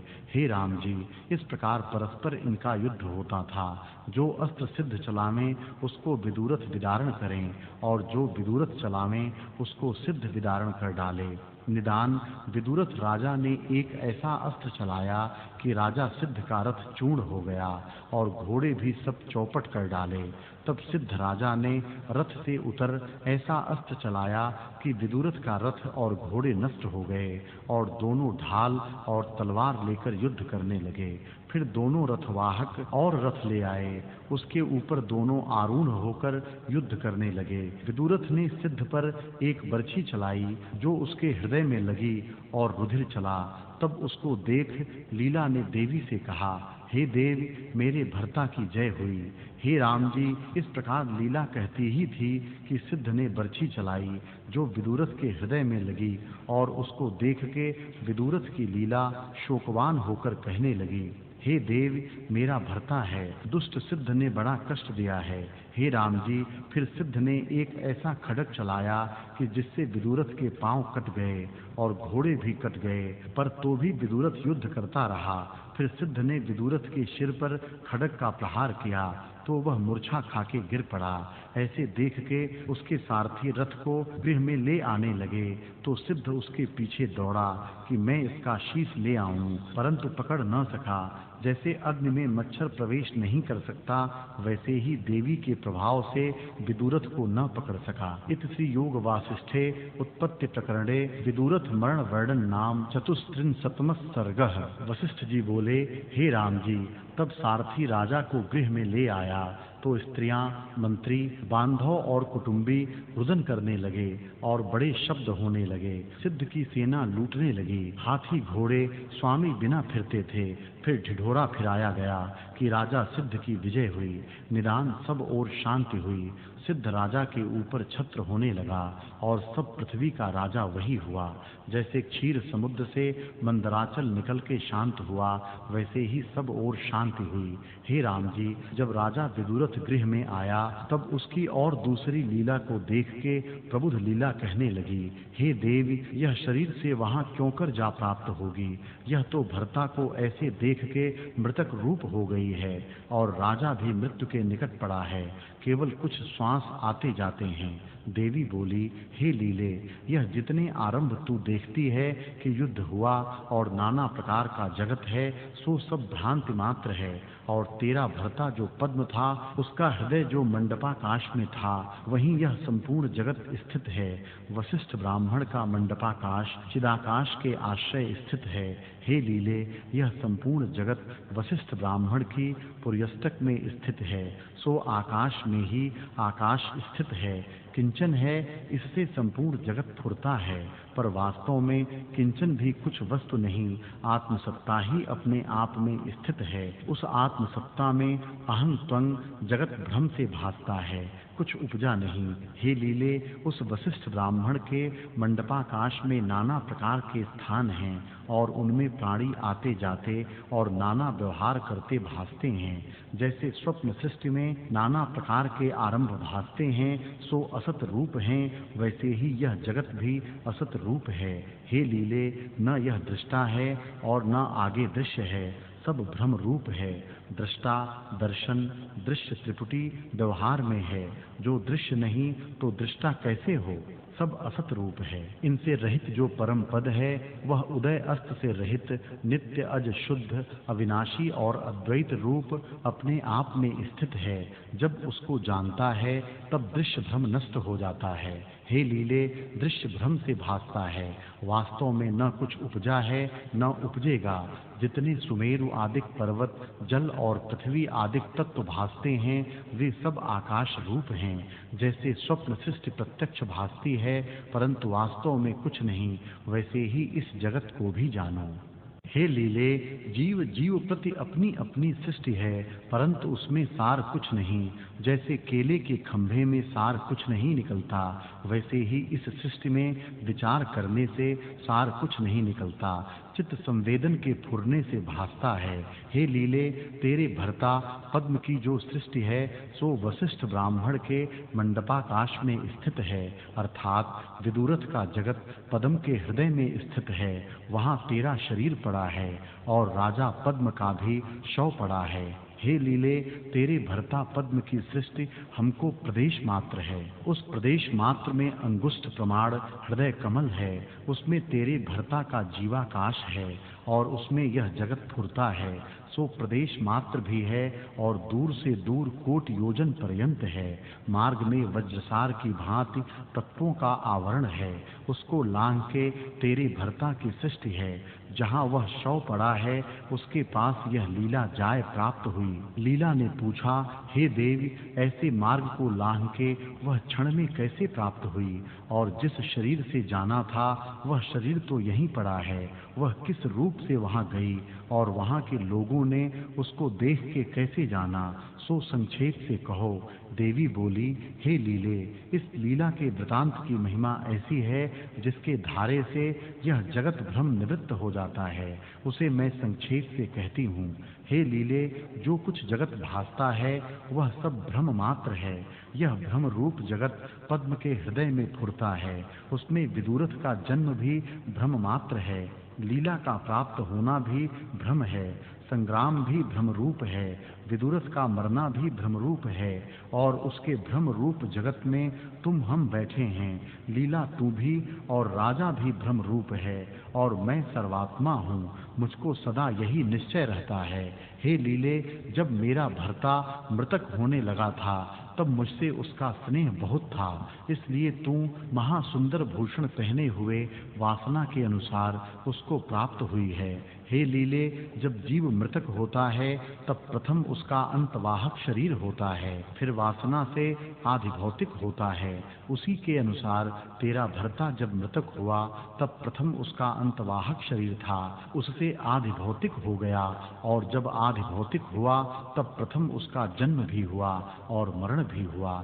जब तेरा भर्ता मृतक हुआ तब उसको अपने जन्म और कुल, लीला का जन्म, माता पिता, लीला के साथ विवाह भास आए। जैसे तू पद्मा को भास आई थी, वैसे ही वह सब विदुरथ को भास आए। हे लीले, ब्रह्म सर्वात्मा है, जैसा जैसा उसमें तीव्र स्पंद होता है वैसे ही सिद्ध होता है। मैं व्यक्त रूप चैतन्य शक्ति हूँ। मुझको जैसी इच्छा करके लोग पूजते हैं वैसे ही फल की प्राप्ति होती है। हे लीले, जैसी जैसी इच्छा करके कोई हमको पूजता है उसको वैसी ही सिद्धता प्राप्त होती है। लीला ने जो मुझसे वर मांगा था कि मैं विधवा न होऊं और इसी शरीर से भर्ता के निकट जाऊं, और मैंने कहा था कि ऐसा ही होगा, इसलिए मृत्यु मूर्छा के अनंतर उसको अपना शरीर भास आया और अपने शरीर सहित जहाँ तेरे भर्ता पद्म का शव पड़ा था वहाँ मंडप में वैसे ही शरीर से उसके निकट जा प्राप्त हुई है। हे लीले, उसको यह निश्चय रहा कि मैं उसी शरीर से आई हूँ। इति श्री योग वासिष्ठे उत्पत्ति प्रकरणे लीलोपाख्याने मृत्यु मूर्छांतर प्रतिमा वर्णन नाम पंचत्रिंशतितमः सर्गः। वशिष्ठ जी बोले, हे राम जी, जिस प्रकार वह लीला पद्म राजा के मंडप में जा प्राप्त हुई वह सुनिए। जब वह लीला मृत्यु मूर्छा को प्राप्त हुई तो उसके अनंतर उसको पूर्व के शरीर की भांति वासना के अनुसार अपना शरीर भास आया, और उसने जाना कि मैं देवी का वर पाके उसी शरीर से आई हूँ। वह अंतवाहक शरीर से आकाश में पक्षी की भांति उड़ती जाती थी। तब उसको अपने आगे एक कन्या दृष्टि आई। इससे लीला ने कहा, हे देवी, तू कौन है? देवी ने कहा, मैं व्यक्ति देवी की पुत्री हूँ और तुझे पहुँचाने के लिए आई हूँ। लीला ने कहा, हे देवी जी, मुझको मेरे भर्ता के पास ले चलो। हे राम जी, तब वह कन्या आगे और लीला पीछे हो दोनों आकाश में उड़े और चिरकाल पर्यंत आकाश में उड़ती गईं। पहले मेघों के स्थान मिले, फिर वायु के स्थान मिले, फिर सूर्य का मंडप और तारा मंडल मिला, फिर और लोकपालों के स्थान ब्रह्मा, विष्णु और रुद्र के लोक आए। इन सबको लांघ महावज्रसार की भांति ब्रह्मांड कपाट आया, उसको भी लांघ गई। जैसे कुंभ में बर्फ डालिए तो उसकी शीतलता बाहर प्रकट होती है, वैसे ही वह ब्रह्मांड से बाहर निकल गईं। उस ब्रह्मांड से 10 गुना जल तत्व आया। इसी प्रकार वह अग्नि, वायु और आकाश तत्व आवरण को भी लांघ गईं। उसके आगे महाचैतन्य आकाश आया, अंत कहीं नहीं, वह आदि अंत और मध्य से रहित है। हे राम जी, जो कोटि कल्प पर्यंत गरुड़ उड़ते जावें तो भी उसका अंत न पावें, ऐसे परमाकाश में वह गईं, और वहां इनको कोटि ब्रह्मांड दृष्टि आए। जैसे वन में अनेक वृक्षों के फल होते हैं और परस्पर नहीं जानते, वैसे ही वह सृष्टि आपको न जानती थी। फिर एक ब्रह्मांड रूपी फल में दोनों प्रवेश कर गईं, जैसे चींटियां फल के मुख मार्ग में प्रवेश कर जाती हैं। उसमें फिर उन्होंने ब्रह्मा, विष्णु और रुद्र सहित त्रिलोकी देखी। उनको भी लोक लांघ गईं और उनके नीचे और लोकपालों के स्थान लांघे। फिर वे चंद्रमा, तारा, वायु और मेघमंडलों को लांघ के उतरीं और राजा के नगर और उस मंडपाकाश में जहाँ पद्म राजा का शव फूलों से ढपा पड़ा था प्रवेश कर गईं।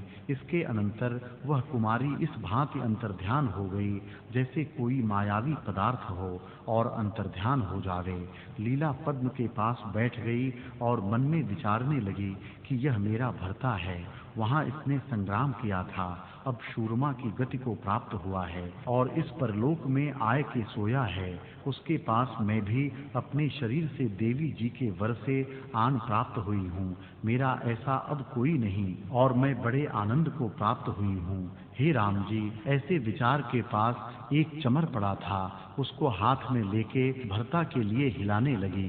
जैसे चंद्रमा किरणों सहित शोभा पाता है, वैसे ही उसके उठाने से वह चमर शोभा पाने लगा। देवी ने लीला से पूछा, हे देव, यह राजा तो मृतक होता है, इसके श्वास अब थोड़े से रहे हैं। जब यहाँ से मृतक होके पद्म के शरीर में जावेगा, तब राजा के जागे हुए मंत्री और नौकर कैसा जानेंगे? देवी बोली, हे लीले, तब मंत्री और नौकर जो होवेंगे, उनको द्वैत कलना कुछ न भासेगी कि यह क्या आश्चर्य हुआ है। इस वृतांत को तू, मैं और अपूर्व लीला जानेगी, और न कोई जानेगा, क्योंकि इसके संकल्प को और कोई कैसे जाने। लीला ने फिर पूछा, हे देवी, अपूर्व लीला जो वहां जाय प्राप्त हुई थी, उसका शरीर तो यहाँ पड़ा है, और तुम्हारा उसको वर भी था, फिर इस देह के साथ वह क्यों न प्राप्त हुई? देवी बोली, हे लीले, छाया कभी धूप में नहीं जाती, और सच झूठ भी कभी इकट्ठा नहीं होते। यह आदि नीति है। जैसे जैसे आदि नीति हुई है, वैसे ही होता है, अन्यथा नहीं होता।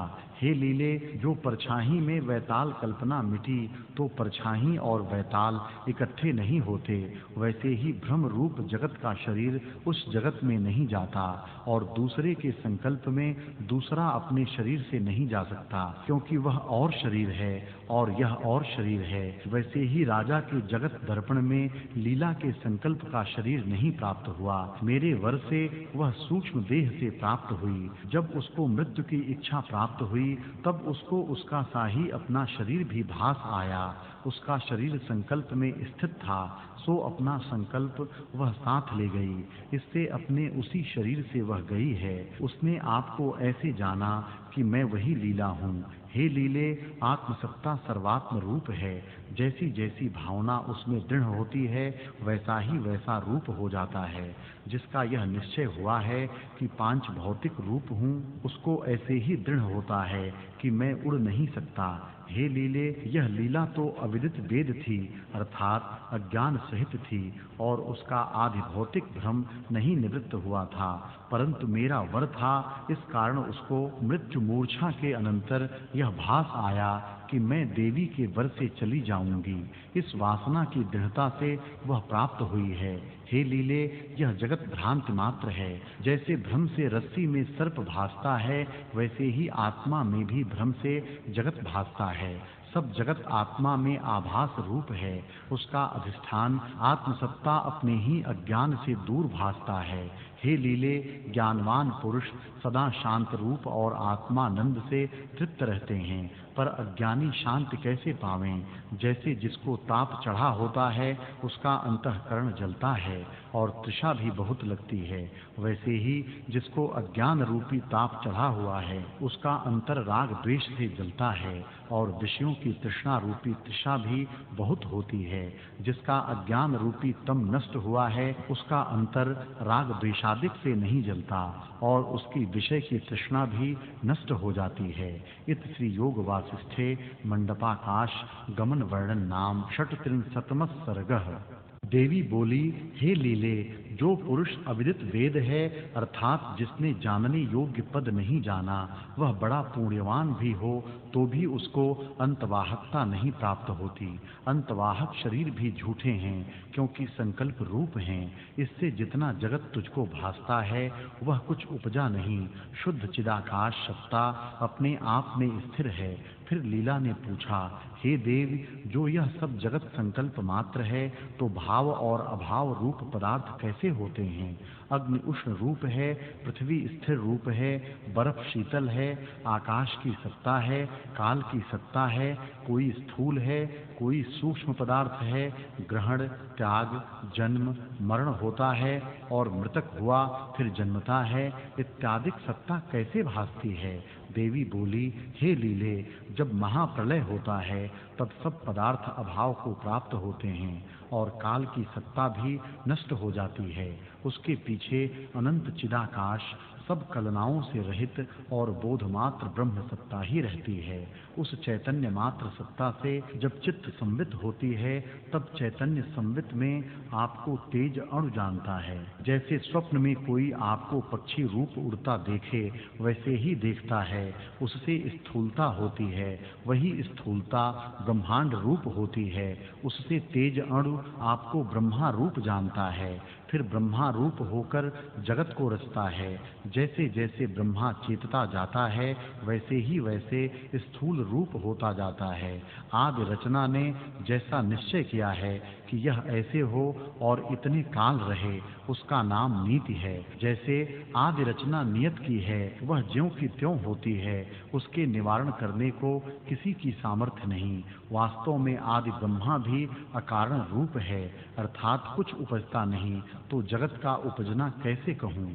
हे लीले, कोई स्वरूप से नहीं उपजता, परंतु चेतन संवेदन के फुरने से जगत आकार होके भासता है। उसमें जैसे निश्चय हैं वैसे ही स्थित है। अग्नि उष्ण ही है, बर्फ शीतल ही है और पृथ्वी स्थित रूप ही है।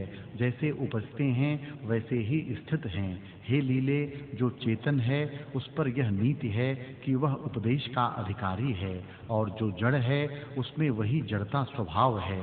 जो आदि चित संवित में आकाश का फुरना हुआ तो आकाश रूप होकर ही स्थित हुआ। जब काल का स्पंद फुरता है तब वही चेतन संवित काल रूप होकर स्थित होता है। जब वायु का फुरना होता है तब वही संवित वायु रूप होकर स्थित होता है। इसी प्रकार अग्नि, जल, पृथ्वी नाना रूप होकर स्थित हुए हैं। स्थूल सूक्ष्म रूप होकर चेतन संवित ही स्थित हो रहा है। जैसे स्वप्न में चेतन संवित ही पर्वत वृक्ष रूप होकर स्थित होता है, वैसे ही चेतन संवित जगत रूप होकर स्थित हुआ है।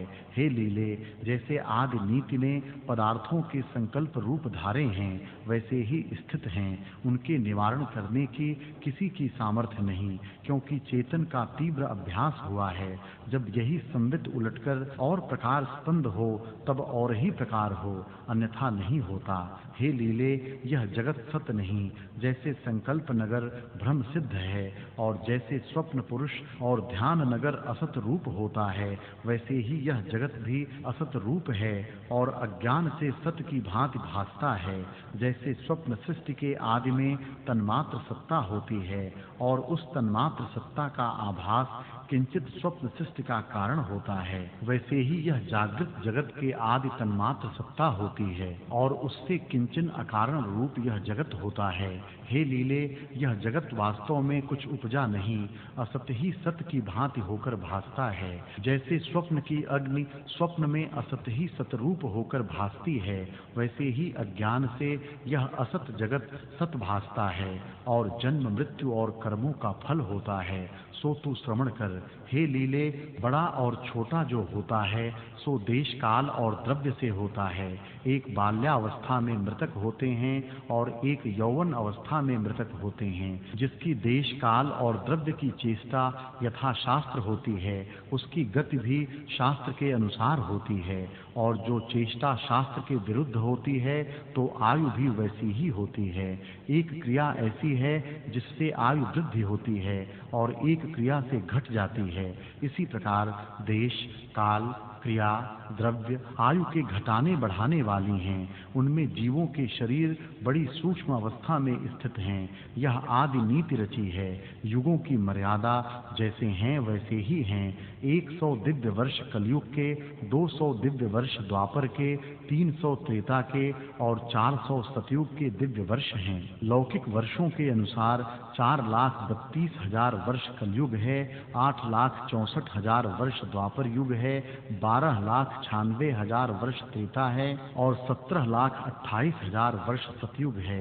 इस प्रकार युगों की मर्यादा है जिनमें जीव अपने कर्मों के फल से आयु भोगते हैं। हे लीले, जो पाप करने वाले हैं वह मृतक होते हैं, उनको मृत्यु काल में भी बड़ा कष्ट होता है। फिर लीला ने पूछा, हे देव, मृतक होने पर सुख और दुख कैसे प्राप्त होते हैं और कैसे उन्हें भोगते हैं? देवी बोली, हे लीले, जीव की 3 प्रकार की मृत्यु होती है, एक मूर्ख की, दूसरी धारणाभ्यासी की और तीसरी ज्ञानवान की। उनका भिन्न भिन्न वृतांत सुनो। हे लीले, जो धारणाभ्यासी हैं वह मूर्ख भी नहीं और ज्ञानवान भी नहीं। वह जिस इष्ट देवता की धारणा करते हैं, शरीर को त्याग के उसी देवता के लोक को प्राप्त होते हैं। और जो ब्रह्माभ्यासी हैं पर उनको पूर्ण दशा नहीं प्राप्त हुई, उनका सुख से शरीर छूटता है। जैसे सुषुप्ति हो जाती है, वैसे ही धारणाभ्यासी शरीर त्यागता है और फिर सुख भोग कर आत्म तत्व को प्राप्त होता है। ज्ञानवान का शरीर भी सुख से छूटता है, उसको भी यत्न कुछ नहीं होता और उस ज्ञानी के प्राण भी वहीं लीन होते हैं और यह विदेह मुक्त होता है। जब मूर्ख की मृत्यु होने लगती है तो उसे बड़ा कष्ट होता है। मूर्ख वही है जिसकी अज्ञानियों की संगति है, जो शास्त्रों के अनुसार नहीं विचारता और सदा विषयों की ओर धावता और पापाचार करता है। ऐसे पुरुष को शरीर त्यागने में बड़ा कष्ट होता है। हे लीले, जब मनुष्य मृतक होने लगता है तब पदार्थों से आसक्ति बुद्धि जो बधी थी उससे वियोग होने लगता है और कंठ रुक जाता है, नेत्र फट जाते हैं और शरीर की कांति ऐसी विरूप हो जाती है जैसे कमल का फूल कटा हुआ कुम्हिला जाता है। अंग टूटने लगते हैं और प्राण नाड़ियों से निकलते हैं। जिन अंगों से तदात्म संबंध हुआ था और पदार्थों में बहुत स्नेह था, उनसे वियोग होने लगता है। इससे बड़ा कष्ट होता है। जैसे किसी को अग्नि के कुंड में डालने से कष्ट होता है, वैसे ही उसको भी कष्ट होता है। सब पदार्थ भ्रम से भासते हैं। पृथ्वी आकाश रूप और आकाश पृथ्वी रूप भासते हैं। निदान महाविपर्य दशा में प्राप्त होता है और चित्त की चेतनता घटती जाती है। ज्यों-ज्यों चित्त की चेतनता घटती जाती है, त्यों-त्यों पदार्थ के ज्ञान से अंधा हो जाता है। जैसे सायंकाल में सूर्य अस्त होता है तो भ्रांतिमान नेत्र को दिशा का ज्ञान नहीं रहता, वैसे ही इसको पदार्थ का ज्ञान नहीं रहता और कष्ट का अनुभव करता है। जैसे आकाश से गिरता है और पाषाण में पीसा जाता है, जैसे अंधकूप में गिरता है और कोल्हू में पेरा जाता है, जैसे रथ से गिरता है और गले में फांसी डाल के खींचा जाता है, और जैसे वायु से तरंगों में उछलता और बड़वाग्नि में जलता कष्ट पाता है, वैसे ही मूर्ख मृत्यु काल में कष्ट पाता है। जब पर्युष्टक का वियोग होता है तब मूर्छा से जड़ सा हो जाता है और शरीर अखंडित पड़ा रहता है। लीला ने पूछा, हे देव, जब जीव मृतक होने लगता है तब इसको मूर्छा कैसे होती है? शरीर तो अखंडित पड़ा रहता है, कष्ट कैसे पाता है? देवी बोली, हे लीले, जो कुछ जीव ने अहंकार भाव को लेकर कर्म किए हैं वे सब इकट्ठे हो जाते हैं और समय पाके प्रकट होते हैं। जैसे बोया बीज समय पाके फल देता है, वैसे ही उसको कर्म वासना सहित फल आन प्रकट होता है। जब इस प्रकार शरीर छूटने लगता है तब शरीर की तादात्म्यता और पदार्थों के स्नेह के वियोग से इसको कष्ट होता है। प्राण अपान की जो कला है और जिसके आश्रय शरीर होता है सो टूटने लगता है। जिन स्थानों में प्राण फुरते थे उन स्थानों और नाड़ियों से निकल जाते हैं और जिन स्थानों से निकलते हैं वहां फिर प्रवेश नहीं करते। जब नाड़ियां जर्जरीभूत हो जाती हैं और सब स्थानों को प्राण त्याग जाते हैं तब यह पुर्यष्टक शरीर को त्याग निर्वाण होता है। जैसे दीपक निर्वाण हो जाता है और पत्थर की शिला जड़ीभूत होती है, वैसे ही पुर्यष्टक शरीर को त्याग कर जड़ीभूत हो जाती है और प्राण अपान की कला टूट पड़ती है।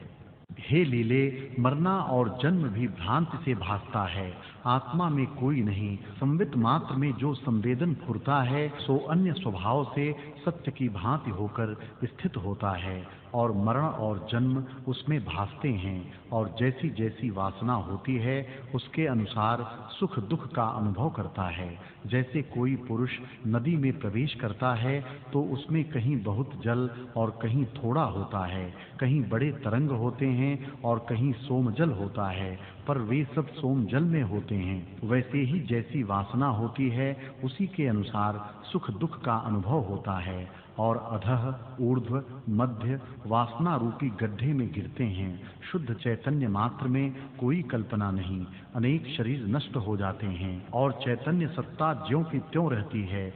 जो चैतन्य सत्ता भी मृतक हो तो एक के नष्ट हुए सब नष्ट हो जाएं, पर ऐसे तो नहीं होता। चैतन्य सत्ता से सब कुछ सिद्ध होता है। जो वह न हो तो कोई किसी को न जाने। हे लीले, चैतन्य सत्ता न जन्मती है और न मरती है। वह तो सर्व कल्पना से रहित केवल चिन्मात्र है। उसका किसी काल में कैसे नाश हो? जन्म मरण की कल्पना संवेदन में होती है, अचेत चिन्मात्र में कुछ नहीं होता। हे लीले, मरता वही है जिसके निश्चय में मृत्यु का सद्भाव होता है। जिसके निश्चय में मृत्यु का सद्भाव नहीं, वह कैसे मरे?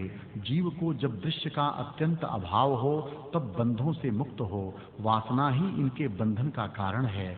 जब वासना से मुक्त होता है तब बंधन कोई नहीं रहता। हे लीले, आत्म विचार से ज्ञान होता है और ज्ञान से दृश्य का अत्यंता भाव होता है। जब दृश्य का अत्यंता भाव हुआ तब सब वासना नष्ट हो जाती है। यह जगत उदय हुआ नहीं, परंतु उदय हुए की भांति वासना से भासता है।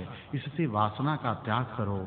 जब वासना निवृत्त होगी तब बंधन कोई न रहेगा। इत श्री योग वासिष्ठे उत्पत्ति प्रकरणे मृत्यु विचार वर्णन नाम सप्तत्रिंशत्तमः सर्गः। लीला ने पूछा, हे देव, यह जीव मृतक कैसे होता है और जन्म कैसे लेता है? मेरे बोध की वृद्धता के निमित्त फिर कहो। देवी बोली, हे लीले, प्राण अपान की कला के आश्रय यह शरीर रहता है और जब मृतक होने लगता है तब प्राण वायु अपने स्थान को त्यागता है और जिस जिस स्थान की नाड़ी से वह निकलता है वह स्थान शिथिल हो जाता है। जब पुर्यष्टक शरीर से निकलता है तब प्राण कला टूट पड़ती है और चैतन्यता जड़ीभूत हो जाती है। तब परिवार वाले लोग उसको प्रेत कहते हैं। हे लीले, तब चित्त की चैतन्यता जड़ीभूत हो जाती है और केवल चैतन्य जो ब्रह्म सत्ता है सो ज्यों की त्यों रहती है। जो स्थावर जंगम सर्व जगत और आकाश, पहाड़, वृक्ष, अग्नि, वायु आदि सर्व पदार्थों में व्याप रहा है और उदय अस्त से रहित है। हे लीले, जब मृत्यु मूर्छा होती है तब प्राण पवन आकाश में लीन होते हैं। उन प्राणों में चैतन्यता होती है और चैतन्यता में वासना होती है। ऐसी जो प्राण और चैतन्य सत्ता है सो वासना को लेकर आकाश में आकाश रूप स्थित होती है। जैसे गंध को लेकर आकाश में वायु स्थित होता है, वैसे ही वासना को लेकर चैतन्यता स्थित होती है। हे लीले, उस अपनी वासना के अनुसार उसे जगत फुर आता है। वह देश, काल, क्रिया और द्रव्य सहित देखता है। मृत्यु भी दो प्रकार की है, एक पापात्मा की और दूसरी पुण्यात्मा की। पापी तीन प्रकार के हैं, एक महापापी, दूसरे मध्यम पापी और तीसरे अल्प पापी। ऐसे ही पुण्यवान भी तीन प्रकार के हैं, एक महापुण्यवान, दूसरा मध्यम पुण्यवान और तीसरा अल्प पुण्यवान। प्रथम पापियों की मृत्यु सुनिए। जब बड़ा पापी मृतक होता है तब वह जर्जरीभूत हो जाता है और घन पाषाण की भांति सहस्त्रों वर्षों तक मूर्छा में पड़ा रहता है। कितने ऐसे जीव हैं जिनको उस मूर्छा में भी दुख होता है। बाहर इंद्रियों को दुख होता है तब उसके राग द्वेष को लेकर चित्त की वृत्ति हृदय में स्थित होती है। वैसे ही पाप वासना का दुख हृदय में होता है और भीतर से जलता है। इस प्रकार जड़ीभूत मूर्छा में रहता है। इसके अनंतर उसको फिर चैतन्यता फुर आती है, तब अपने साथ शरीर देखता है, फिर नरक भोगता है और चिरकाल पर्यंत नरक भोग के बहुतेरे जन्म पशु आदिकों के लेता है और महानीच और दरिद्र निर्धनों के गृह में जन्म लेकर वहां भी दुखों से तप्त रहता है। हे लीले, यह महापापियों की मृत्यु तुझसे कही। अब मध्यम पापी की मृत्यु सुन। जब मध्यम पापी की मृत्यु होती है तब वह भी वृक्ष की भांति मूर्छा से जड़ीभूत हो जाता है और भीतर दुख से जलता है। जड़ीभूत से थोड़े काल में चिर चेतना पाता है, फिर नरक भुगतता है और नरक भोग के त्रियगाद योनि भुगतता है। उसके पीछे वासना के अनुसार मनुष्य शरीर पाता है। अब अल्प पापी की मृत्यु सुनो। हे लीले, जब अल्प पापी मृतक होता है तब मूर्छित हो जाता है और कुछ काल में उसको चेतनता फुरती है, फिर नरक में जाकर भुगतता है, फिर कर्मों के अनुसार और जन्मों को भुगतता है और फिर मनुष्य शरीर धारता है। हे लीले, यह पापात्मा की मृत्यु कही। अब धर्मात्मा की मृत्यु सुन। जो महाधर्मात्मा है वह जब मृतक मृतक होता है तब उसके निमित्त विमान आते हैं, उन पर आरूढ़ करा के उसे स्वर्ग में ले जाते हैं। जिस इष्ट देवता की वासना उसके हृदय में होती है उसके लोक में उसे ले जाते हैं और उसके कर्मानुसार स्वर्ग सुख भुगतता है। स्वर्ग सुख जो गंधर्व, विद्याधर, अप्सरा आदि भोग हैं, उनको भोग के फिर गिरता है और किसी फल में स्थित होता है। तब उस फल को मनुष्य भोजन करता है, तब वीर्य में जा स्थित होता है और उस वीर्य से माता के गर्भ में स्थित होता है। वहां से वासना के अनुसार फिर जन्म लेता है। भोग की कामना होती है तो श्रीमान धर्मात्मा के गृह में जन्म होता है और जो भोग से निष्काम होता है तब संत जनों के गृह में जन्म लेता है। अब मध्यम धर्मात्मा की मृत्यु सुनो। हे लीले, जो मध्यम धर्मात्मा मृतक होता है उसको शीघ्र ही चैतन्यता फुर आती है और वह स्वर्ग में जाकर अपने पुण्य के अनुसार स्वर्ग भोग के फिर गिरकर किसी फल में स्थित होता है।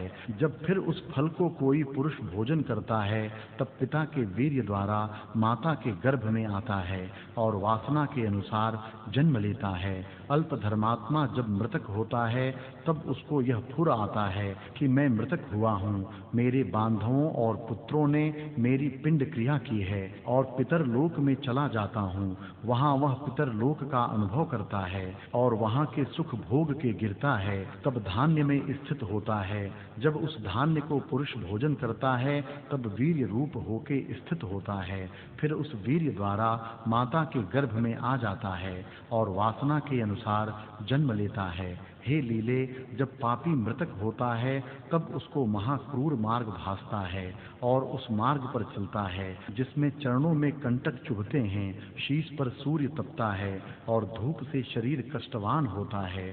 जो पुण्यवान होता है उसको सुंदर छाया का अनुभव होता है और बावली और सुंदर स्थानों के मार्ग से यमदूत उसे धर्मराज के पास ले जाते हैं। धर्मराज चित्रगुप्त से पूछते हैं तो चित्रगुप्त पुण्यवानों के पुण्य और पापियों के पाप प्रकट करते हैं और वह कर्मों के अनुसार स्वर्ग और नरक को भुगतता है।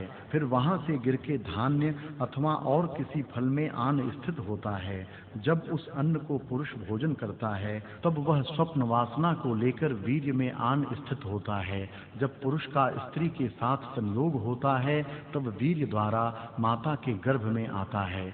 वहां भी अपने कर्म के अनुसार माता के गर्भ को प्राप्त होता है और उस माता के गर्भ में इसको अनेक जन्मों का स्मरण होता है। फिर बाहर निकल के महामूढ़ बाल अवस्था धारण करता है। तब उसे पिछली स्मृति विस्मरण हो जाती है और परमार्थ की कुछ सुध नहीं होती, केवल क्रीड़ा में मग्न होता है। उसमें आगे यौवन अवस्था आती है तो कामादिक विकारों से अंधा हो जाता है और कुछ विचार नहीं रहता।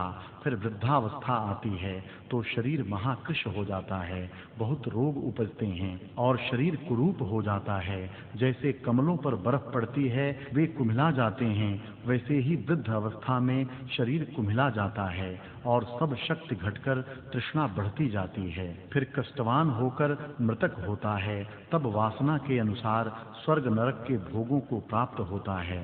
इस प्रकार संसार चक्र में वासना के अनुसार घटी यंत्र की भांति भ्रमता है, स्थिर कदाचित नहीं होता। हे लीले, इस प्रकार जीव आत्म पद के प्रमाद से जन्म मरण पाता है और फिर माता के गर्भ में आके बाल, यौवन, वृद्ध और मृतक अवस्था को प्राप्त होता है। फिर वासना के अनुसार परलोक देखता है और जागृत के स्वप्ने की भांति भ्रम से फिर देखता है। जैसे स्वप्ने के स्वप्नांतर देखता है वैसे ही अपनी कल्पना से जगत भ्रम फुरता है। स्वरूप में किसी को कुछ भ्रम नहीं, आकाश रूप आकाश में स्थित है, भ्रम से विकार भासते हैं। लीला ने पूछा, हे देवी, पर ब्रह्म में यह जगत भ्रम से कैसे हुआ है? मेरे बोध को दृढ़ता के निमित्त कहो। देवी बोली, हे लीले, सब आत्म रूप हैं। पहाड़, वृक्ष, पृथ्वी, आकाशादिक स्थावर, जंगम जो कुछ जगत है वह सब परमार्थ घन है और परमार्थ सत्ता ही सर्व आत्मा है। हे लीले, उस सत्ता संवित आकाश में जब संवेदन आभास फुरता है तब जगत भ्रम भासता है। आदि संवेदन जो संवित मात्र में हुआ है सो ब्रह्म रूप होकर स्थिर हुआ है, और जैसे वह चेतता गया है उसी प्रकार स्थावर जंगम जगत होकर स्थित हुआ है। हे लीले, शरीर के भीतर नाड़ी है, नाड़ी में छिद्र हैं और उन छिद्रों में स्पंद रूप होकर प्राण विचरता है, उसको जीव कहते हैं। जब यह जीव निकल जाता है तब शरीर मृतक होता है। हे लीले, जैसे जैसे आदि संवित मात्र में संवेदन फुरा है वैसे ही वैसे अब तक स्थित है। जब उसने चेता कि मैं जड़ हूँ तब वह जड़ रूपी पृथ्वी, अप, तेज, वायु, आकाश, पर्वत, वृक्षादिक स्थित हुए, और जब चेतन की भावना की तब चेतन रूप होकर स्थित हुआ। हे लीले, जिसमें प्राण क्रिया होती है वह जंगम रूप बोलते चलते हैं, और जिसमें प्राण स्पंद क्रिया नहीं पाई जाती सो स्थावर पर रूप आत्म सत्ता में दोनों तुल्य हैं। जैसे जंगम हैं वैसे ही स्थावर हैं, और दोनों चैतन्य हैं। जैसे जंगम में चैतन्यता है वैसे ही स्थावर में चैतन्यता है। यदि तू कहे कि स्थावर में चेतनता क्यों नहीं भासती, तो उसका उत्तर यह है कि जैसे उत्तर दिशा के समुद्र वाले मनुष्य की बोली को दक्षिण दिशा के समुद्र वाले नहीं जानते, और दक्षिण दिशा के समुद्र वाले की बोली को उत्तर दिशा के समुद्र वाले नहीं समझ सकते, वैसे ही स्थावरों की बोली जंगम नहीं समझ सकते और जंगमों की बोली स्थावर नहीं समझ सकते, परंतु परस्पर अपनी अपनी जाति में सब चेतन हैं। उसका ज्ञान उसको नहीं होता और उसका ज्ञान उसको नहीं होता। जैसे एक कूप का दरदुर और कूप के दरदुर को नहीं जानता, और दूसरे कूप का दरदुर उस कूप के दरदुर को नहीं जानता, वैसे ही जंगमों की बोली स्थावर नहीं जान सकते और स्थावरों की बोली जंगम नहीं जान सकते। हे लीले, जो आदि संवित में संवेदन फुरा है वैसा ही रूप होकर महाप्रलय पर्यंत स्थित है, अन्यथा नहीं होता। जब उस संवित में आकाश का संवेदन फुरता है तब आकाश रूप होकर स्थित होता है। जब स्पंदता को चेतता है तब वायु रूप होकर स्थित होता है। जब उष्णता को चेतता है तब अग्नि रूप होकर स्थित होता है। जब द्रवता को चेतता है तब जल रूप होकर स्थित होता है, और जब गंध की चिंतवना करता है तब पृथ्वी रूप होकर स्थित होता है।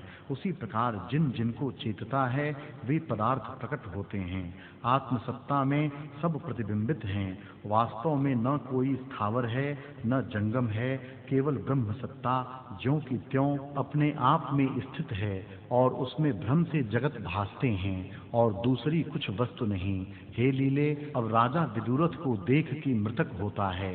लीला ने पूछा, हे देव, यह राजा पद्म के शरीर वाले मंडप में किस मार्ग से जावेगा और इसके पीछे हम किस मार्ग से जावेंगे? देवी बोली, हे लीले, यह अपनी वासना के अनुसार मनुष्य मार्ग की राह जावेगा। है तो यह चिदाकाश रूप, परंतु अज्ञान के वश इसको दूर स्थान भासेगा, और हम भी इसी मार्ग से इसके संकल्प के साथ अपना संकल्प मिला के जावेंगे। जब तक संकल्प से संकल्प नहीं मिलता तब तक एकत्व भाव नहीं होता। इतना कह वशिष्ठ जी बोले, हे राम जी, इस प्रकार देवी जी ने लीला को परम बोध का कारण उपदेश किया कि इतने में राजा जर्जरीभूत होने लगा। इतिसि योग वासिष्ठे उत्पत्ति प्रकरणे लीलोपाख्याने संसार भ्रम वर्णन नाम 38वां सर्गः। वशिष्ठ जी बोले, हे राम जी, इस प्रकार देवी और लीला देखती थीं कि राजा के नेत्र फट गए और शरीर निरस हो गिर पड़ा और श्वास नसिका के मार्ग से निकल गया। तब जैसे रस रहित पत्र और कटा हुआ कमल विरस हो जाता है, वैसे ही राजा का शरीर निरस हो गया। जो कुछ चित्त की चैतन्यता थी वह जर्जरीभूत हो गए। मृत्यु मूर्छा रूपी अंधकूप में जा पड़ा, और चेतनता और वासना संयुक्त प्राण आकाश में जा स्थित हुए। प्राणों में जो चेतना थी और चेतना में वासना थी, उस चेतना और वासना सहित प्राण जैसे वायु गंध को लेकर स्थित होता है, आकाश में जा स्थित हुआ। हे राम जी, राजा की पुर्यस्तक तो जर्जरीभूत हो गई, परंतु दोनों देवियां उसको दिव्य दृष्टि से ऐसे देखती थीं जैसे भ्रमरी गंध को देखती है।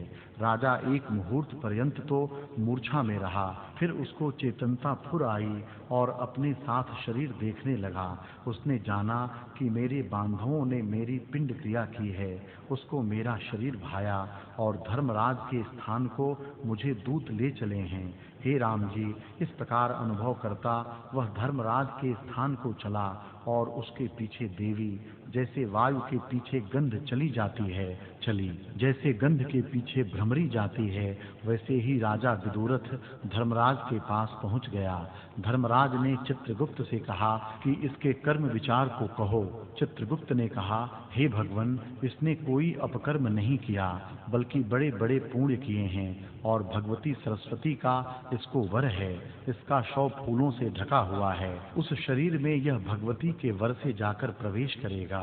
इससे अब कुछ कहना पूछना नहीं, यह तो देवी जी के वर से बंधा है। हे राम जी, ऐसे कहकर यमराज ने राजा को अपने स्थान से चला दिया। तब राजा आगे चले और उसके पीछे दोनों देवियां चलीं। राजा को यह देवियां देखती थीं, पर राजा इनको न देख सकता था। जब तीनों उस ब्रह्मांड को लांघ जिसका राज्य विदुरथ ने किया था दूसरे ब्रह्मांड में आए, तब उसको भी लांघ के पद्म राजा के देश में आकर उसके मंदिर में जहाँ फूलों से ढका शव था आए। जैसे मेघ से वायु आन मिलता है, वैसे ही एक क्षण में देवियां आन मिलीं। राम जी ने पूछा, हे भगवन, वह राजा तो मृतक हुआ था, मृतक होकर उसने उस मार्ग को कैसे पहचाना? वशिष्ठ जी बोले, हे राम जी, वह विदुरथ जो मृतक हुआ था उसकी वासना नष्ट न हुई थी। अपनी उस वासना से यह अपने स्थान को प्राप्त हुआ। हे राम जी, चिदाणु जीव के उदर में भ्रांति मात्र जगत है। जैसे वट के बीज में अनंत वट वृक्ष होते हैं, वैसे ही चिद अणु में अनंत जगत हैं। जो अपने भीतर स्थित है उसको क्यों न देखें? जैसे जीव अपने जीवत्व का अंकुर देखता है, वैसे ही स्वाभाविक चिद अणु त्रिलोकी को देखता है। जैसे कोई पुरुष किसी स्थान में धन दबा रखे और आप दूर देश में जावे तो धन को वासना से देखता है, वैसे ही वासना की दृढ़ता से विदुरथ ने देखा। और जैसे कोई जीव स्वप्न भ्रम में किसी बड़े धनवान के गृह में जा उपजता है और भ्रम के शांत होने पर उसका अभाव देखता है, वैसे ही उसको अनुभव हुआ। राम जी ने पूछा, हे भगवन, जिसकी वासना पिंडदान क्रिया की नहीं होती, वह मृतक होने पर अपने साथ कैसे देह को देखता है? वशिष्ठ जी बोले, हे राम जी, पुरुष जो माता पिता के पिंड करता है, उनकी वासना हृदय में होती है और वही फल रूप होकर भासती है कि मेरा शरीर है। मेरे पीछे मेरे बांधवों ने पिंडदान किया है, उससे मेरा शरीर हुआ है। हे राम जी, सदेह हो अथवा विदेह, अपनी वासना ही के अनुसार अनुभव होता है, भावना से भिन्न अनुभव नहीं होता। चित्तमय पुरुष है, चित्त में जो पिंड की वासना दृढ़ होती है तो आपको पिंडवान ही जानता है और भावना के वश से असत भी सत हो जाता है। इससे पदार्थों का कारण भावना ही है। कारण बिना कार्य का उदय नहीं होता। महाप्रलय पर्यंत कारण बिना कार्य होता नहीं देखा और सुना भी नहीं। इससे कहा है कि जैसी वासना होती है वैसा ही अनुभव होता है। राम जी ने पूछा, हे भगवन, जिस पुरुष को अपने पिंडदान आदि कर्मों की वासना नहीं, वह जब मृतक होता है तब क्या प्रेत वासना संयुक्त होता है कि मैं पापी और प्रेत हूँ, अथवा पीछे उसके बांधव जो उसके निमित्त क्रिया कर्म करते हैं और जो बांधवों ने पिंड क्रिया की है उससे उसे यह भावना होती है कि मेरा शरीर हुआ है, वह क्रिया उसको प्राप्त होती है वा नहीं होती, अथवा उसके बांधवों के मन में यह दृढ़ भावना हुई कि इसको शव क्रिया प्राप्त होगी और वह अपने मन में धन अथवा पुत्रादिकों के अभाव से निराश है और किसी प्रभाव से किसी ने पिंडादिक क्रिया की, वह उसको प्राप्त होती है अथवा नहीं होती। आप तो कहते हैं कि भावना के वश से असत भी सत हो जाता है, यह क्या है? वशिष्ठ जी बोले, हे राम जी, भावना देश काल क्रिया द्रव्य और संपदा इन पांचों से होती है। जैसी भावना होती है वैसी ही सिद्धि होती है। जिसकी कर्तव्यता बली होती है उसकी जय होती है। पुत्र दारादिक बांधव सब वासना रूप हैं। जो धर्म की वासना होती है तो बुद्धि में प्रसन्नता उपज आती है और पुण्य कर्मों से पूर्व भावना नष्ट हो शुभ गति प्राप्त होती है। जो अति बली वासना होती है उसकी जय होती है। इससे अपने कल्याण के निमित्त शुभ का अभ्यास करना चाहिए।